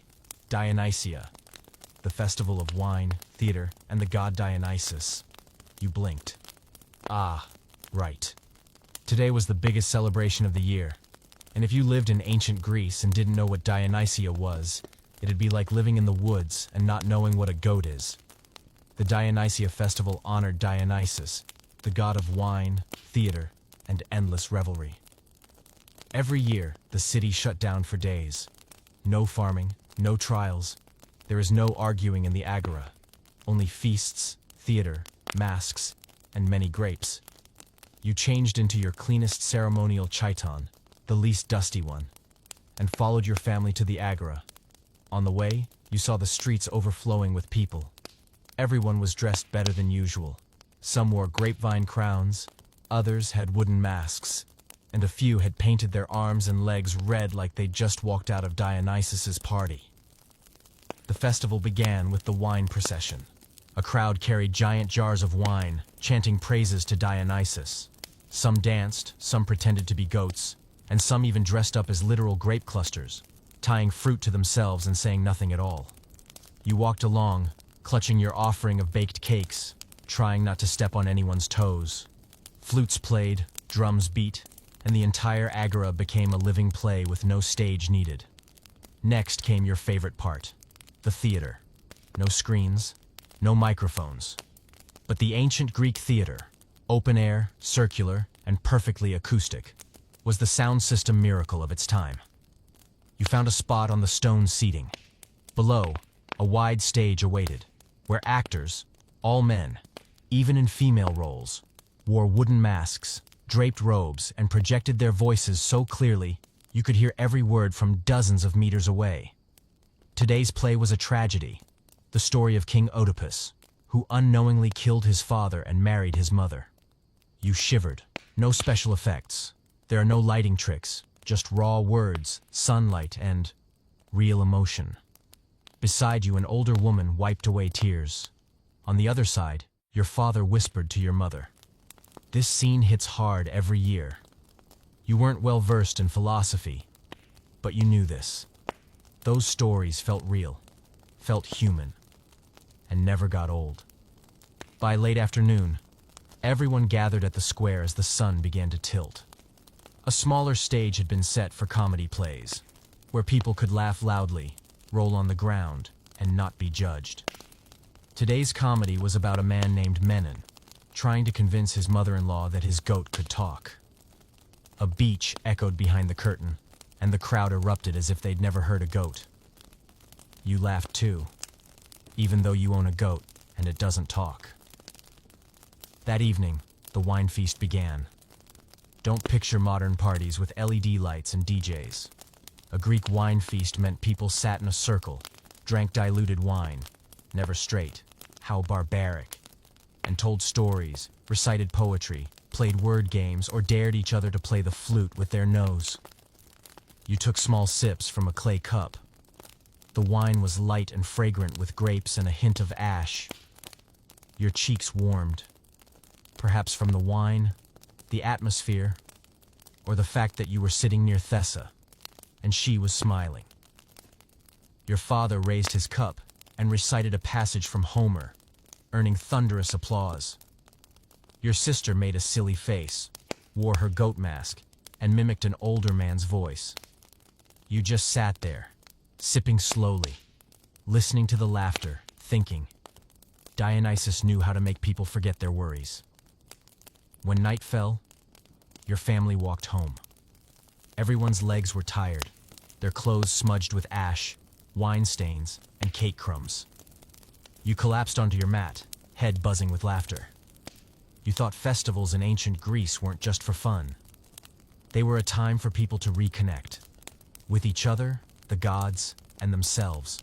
A minor tragedy, a little comedy, a little wine, and many hearts left wide open. You closed your eyes and imagined dancing with Dionysus himself, grape wreath on your head, mask in hand, laughing as the world had shrunk to this perfect day. You were sitting in the yard, peeling dried fig husks to make binding twine, when your father stepped in, a wooden shield slung over his shoulder and a worn brass helmet in his hand. His voice was lower than usual. Today, is citizen soldier training. You froze, silent for a moment. Not because you were afraid, but because you were only 15. And in ancient Greece, 15 was when you stopped holding a shovel and started learning how to have a spear. In your mind, war has always been told through epic tales. Achilles is glorious in battle. Odysseus is clever and cunning. Athena whispers wisdom. Ares roars with rage. But the moment someone handed you a spear, longer than you were tall, with a bronze tip and the weight of 1,000 unspoken chores, you understood. War wasn't poetry. It was heavy. You put on a rougher, thicker chiton than usual, tied it at the shoulder, lifted a round shield covering half your body, and followed your father to the fields behind the village, where the men gathered to train information every month. No one shouted slogans, no one posed for group pictures, just the sound of wood striking wood, feet crunching dry grass, and the gravelly voice of an old instructor. Once a mercenary in Thebes, now returned to teach young men how not to die too soon. Step in time. Your shield covers half of you, and half of the man beside you. If you only protect yourself, you'll get both of you killed. You tried to walk correctly, but the shield kept banging into your knee. The spear was awkward, and your steps were uneven. Sweat crept down your back, and it wasn't even hot yet. They called the formation the phalanx. Rows of warriors, shoulder to shoulder, shield to shield, spears aimed forward. No one stood out. No one stood alone. In a phalanx, survival depended on discipline and unity. You marched, heart pounding. To your left was your father's friend. To your right, the neighbor's son. No one spoke, but every pair of eyes held the same look. Focused, serious, and slightly afraid. When the instructor shouted, "Advance!" you surged forward with the line. When he called, "Halt!" you slammed your shield into place. And you realized that war in Greece wasn't wild and chaotic. It was a deadly dance, and one misstep could be your last. You once asked your father, "Have you ever fought in a real battle?" He nodded. Yes. Were you scared? He was quiet for a moment. Very. But when you're in the line, what you fear most isn't dying. It's messing up and getting the man next to you hurt. You said nothing. That kind of fear wasn't about yourself. It was about becoming the weak link, the gap in the shield wall. Back home, you sat down and cleaned the helmet. It wasn't shiny. There was a dent near the ear. Your mother said it was from the time your father nearly took a spear to the head. You ran your fingers across it, feeling the weight of old fear and quiet bravery. Your little sister ran by, pretending her broom was a spear and yelling, "Forward for Athens." You laughed. You'd fall before even taking one step. She answered matter-of-factly, "At least I'd fall fast. Less time to be scared." You thought the war in Greece wasn't some glorious game. It was duty. When the police called, you left your altar, field, and craft, and picked up your weapon. No one was forced, but no one was allowed to refuse. Even the gods didn't stand aside. Every battle began with prayers, sacrifices, and wine offerings for Athena to protect or Ares to empower. And even at your age, you understood that sometimes faith was the only thing holding people together. That night, your father sat sharpening the spearhead. You sat beside him, arms sore, shoulders aching, but heart steadier. Not because you wanted to fight, but because you knew you wouldn't fight alone. If trouble came, the whole village would rise, together, shields locked, steps in sync. Not glamorous, not legendary, but resilient. You lay down on your mat, the wind whistling gently past your ear. Somewhere out there, war might be raging, but tonight, you were home, still alive, still resting, and you knew, if called tomorrow, you'd take your place in the line, even if your feet still hurt, and your grip on the spear wasn't perfect. One autumn morning, just as you headed to the well, you heard the soft clinking of a clay bell from the neighbor's house. It wasn't a bell to call the cat or announce mealtime. It was the sound of mourning. Lamachos, The man who once taught you ring toss, who helped fix a table leg earlier that summer, had passed away in his sleep. You stood still, water jug in hand, a strange emptiness settling in your chest. Death in ancient Greece was no stranger, and yet, every time it came, it felt like the first time. You walked to his house. The whole village had already gathered. Some brought bread, others brought wine, and some carried wreaths of chrysanthemums. No one cried out loud, but everyone's eyes dimmed, as if even the sky was bowing its head. His body lay on a wooden bed in the center of the house, draped in white cloth, hands gently folded over his chest. Your mother stepped forward and placed a few drops of fragrant oil on his forehead. Oil made from sweet osmanthus, reserved for farewells. Your father handed you a wreath of olive leaves. "Place it by his feet," he said, "for a smooth journey." You bowed your head and walked lightly as if each step were a whispered goodbye. Funerals in ancient Greece weren't loud or overly sorrowful, but deeply ritualistic. Death wasn't seen as an end, but a passage into another world where the gods would welcome the soul. After the body was prepared, oil lamps were lit and kept burning all night. No one slept. Family members sat by the body, sharing old stories, each person recalling a happy memory, as if laughter could help pave the soul's road. You remembered the time Lamachos told stories of the Battle of Marathon and forgot the general's name. So he made one up. General Bushybeard. The whole village laughed till they couldn't breathe. The next morning was the procession. His body was carried on a wooden stretcher adorned with chrysanthemums, led by his eldest son bearing a torch. The slow march led to the cemetery outside the city, where white stone graves stretched like a song carved in marble. You walked along, carrying a small clay jar of diluted wine.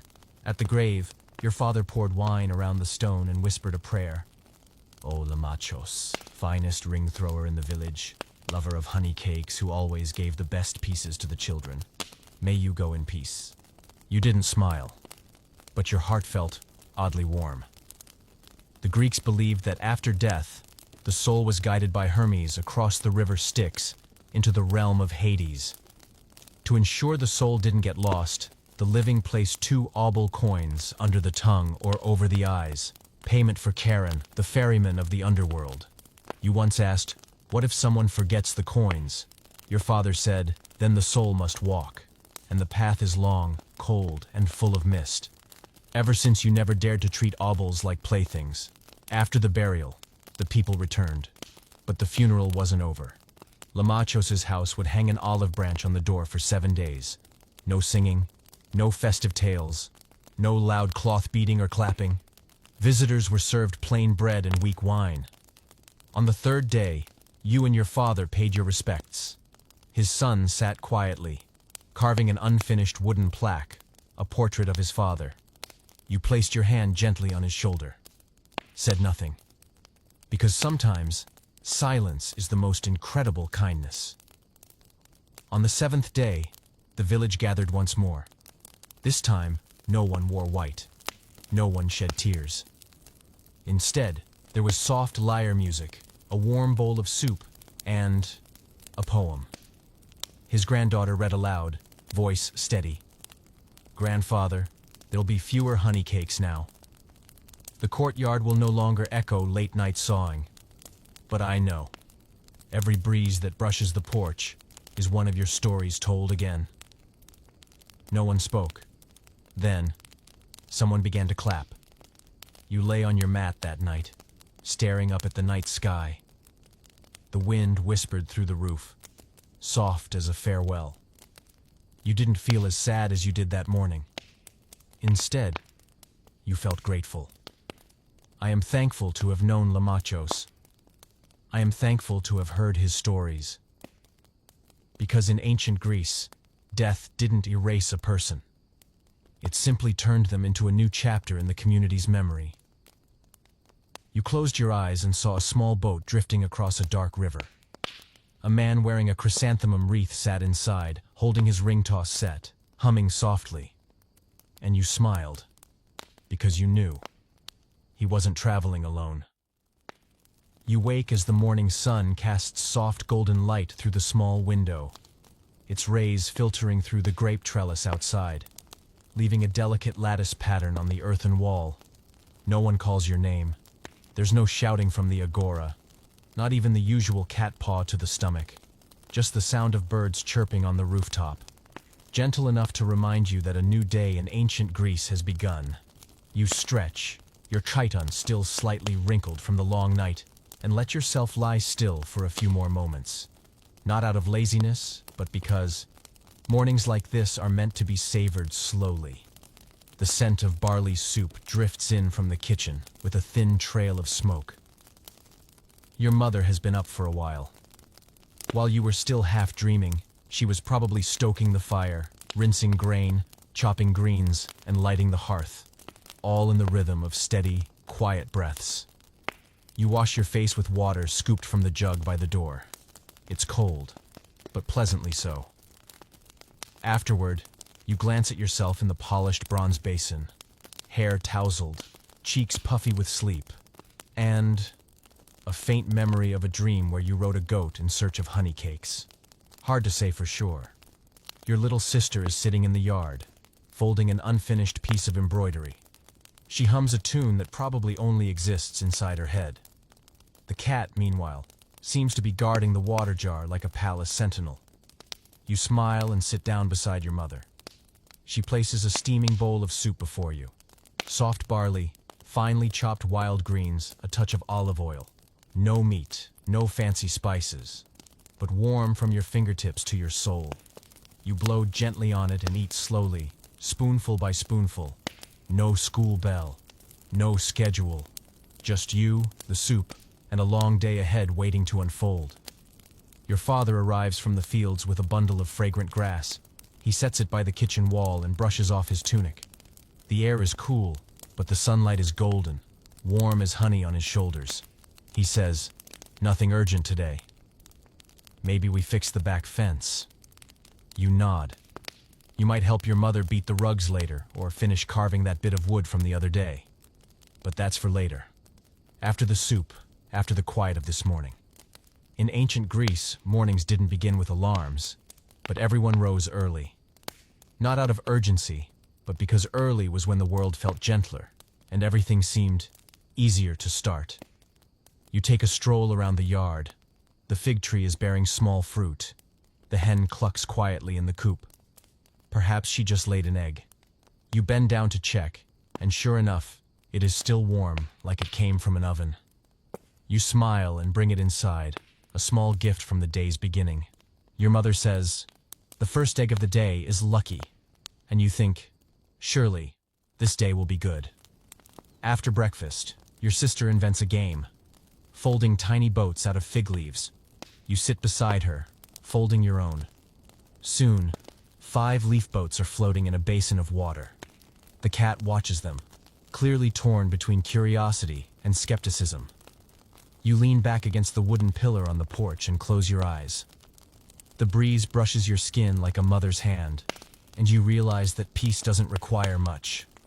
Just a quiet morning, a simple bowl of soup, and the people you love within reach. You remember something Lamachos once said: "Any day that starts with barley soup is a day that can't go wrong." Today you believe it. Maybe it'll rain this afternoon. Perhaps the goat will chew through the laundry line again. Maybe you'll trip over the cat napping in the doorway. But for now, everything feels right. Before heading out to help your father with the fence, you glance back at your home. The rugs sunning on the line, clothespins swaying, and a few flower petals scattered on the stone path. Nothing grand, nothing extravagant, but undeniably yours. You take a breath, the scent of sunlight, earth, and a trace of honey bread still lingering in the breeze. You know, in ancient Greece, people didn't live fast. Each morning was a gentle greeting, not loud, not rushed. Just a warm glance, a soft hand, and a bowl of soup made with love. You close your eyes briefly as if to capture this moment forever. And you think, if every day began like this, maybe you'd live longer than just one day. Before the sun had even risen past the distant hills this morning, you woke earlier than usual, not to fetch water, not to sweep the yard, not even to snatch the first honey cake from the kitchen, but because today is your last day here. You're not leaving. It's just that this dream is about to end. You sit up and look around the house, which has become familiar. The wooden post still bears the cat's claw marks. Outside, the old goat, Grandma, as everyone calls her, is chewing fig leaves, as if nothing has changed. Your sister is still asleep, hair tangled, her arms wrapped around an unfinished embroidery frame. Your mother is likely tending the fire. Your father, probably out in the field already, or sipping a drop of morning wine to jog the memory, as he says. You put on your chiton, one last time, at least in this journey. The belt sits slightly crooked, but you don't fix it, because you've learned that not everything needs to be perfect. Sometimes, a bit of crookedness is what makes things real. You step outside. The air is still crisp. The birds haven't yet begun their full chorus. The morning light is soft, like honey just starting to spill from its hive. Golden, gentle, and a little lazy. Everything is so calm you almost forget that you're preparing to leave. You sit on the stone step. The cat climbs into your lap uninvited. It rests its head on your hand and falls asleep again. You stroke its back, feeling each slow, steady breath, like a lullaby whispered in reverse. Your mother comes out and places a bowl of warm barley soup and a cup of diluted wine in front of you. To help you remember, she says, wherever you go, don't skip breakfast. You smile, nod, sip slowly. The flavor is so familiar that it feels like it's already part of your blood. Your father joins you and places a small wooden carving in your hand, a round shield and an olive branch etched into it. Not to make you a warrior, he says, just to remind you. Here, you learn to carry a shield for someone else. Your sister runs over and shoves a bracelet made of twisted hemp into your palm. This won't help with anything, she says, but it's cute. You slip it on. It's itchy. But you know, you won't be taking it off anytime soon. You have no suitcase, no thick canvas bag, but you carry more than enough. The scent of heart smoke in your clothes. A story left unfinished from the Dionysia festival. A crumb of honey cake in your pocket. And the sound of Thessa's soft laugh at the agora when you tripped over the cat. You turn back one last time to look at the house. The grape trellis. The tiled roof. The chicken coop. The familiar shapes of people carry on as if today isn't an ending, and you know you're taking all of it with you. The dream began when you opened your eyes in that little earthen house in an ancient village. You learned how to carry water, how to wear a chiton without tangling the ties, how to eat barley soup without complaining. You counted your steps to the well. I felt the weight of a shield in phalanx drills, read greetings from nods in the agora, from people who never hurried but always saw you. And now, you have lived one full day, stretched across 30 parts, in ancient Greece. You smile. Close your eyes. The wind brushes past your ear, carrying the sound of flutes, footsteps, storytelling, and the whisper of civilization more than 2,000 years old, still reaching your heart through every clay bowl, every speck of dust, every wordless hug.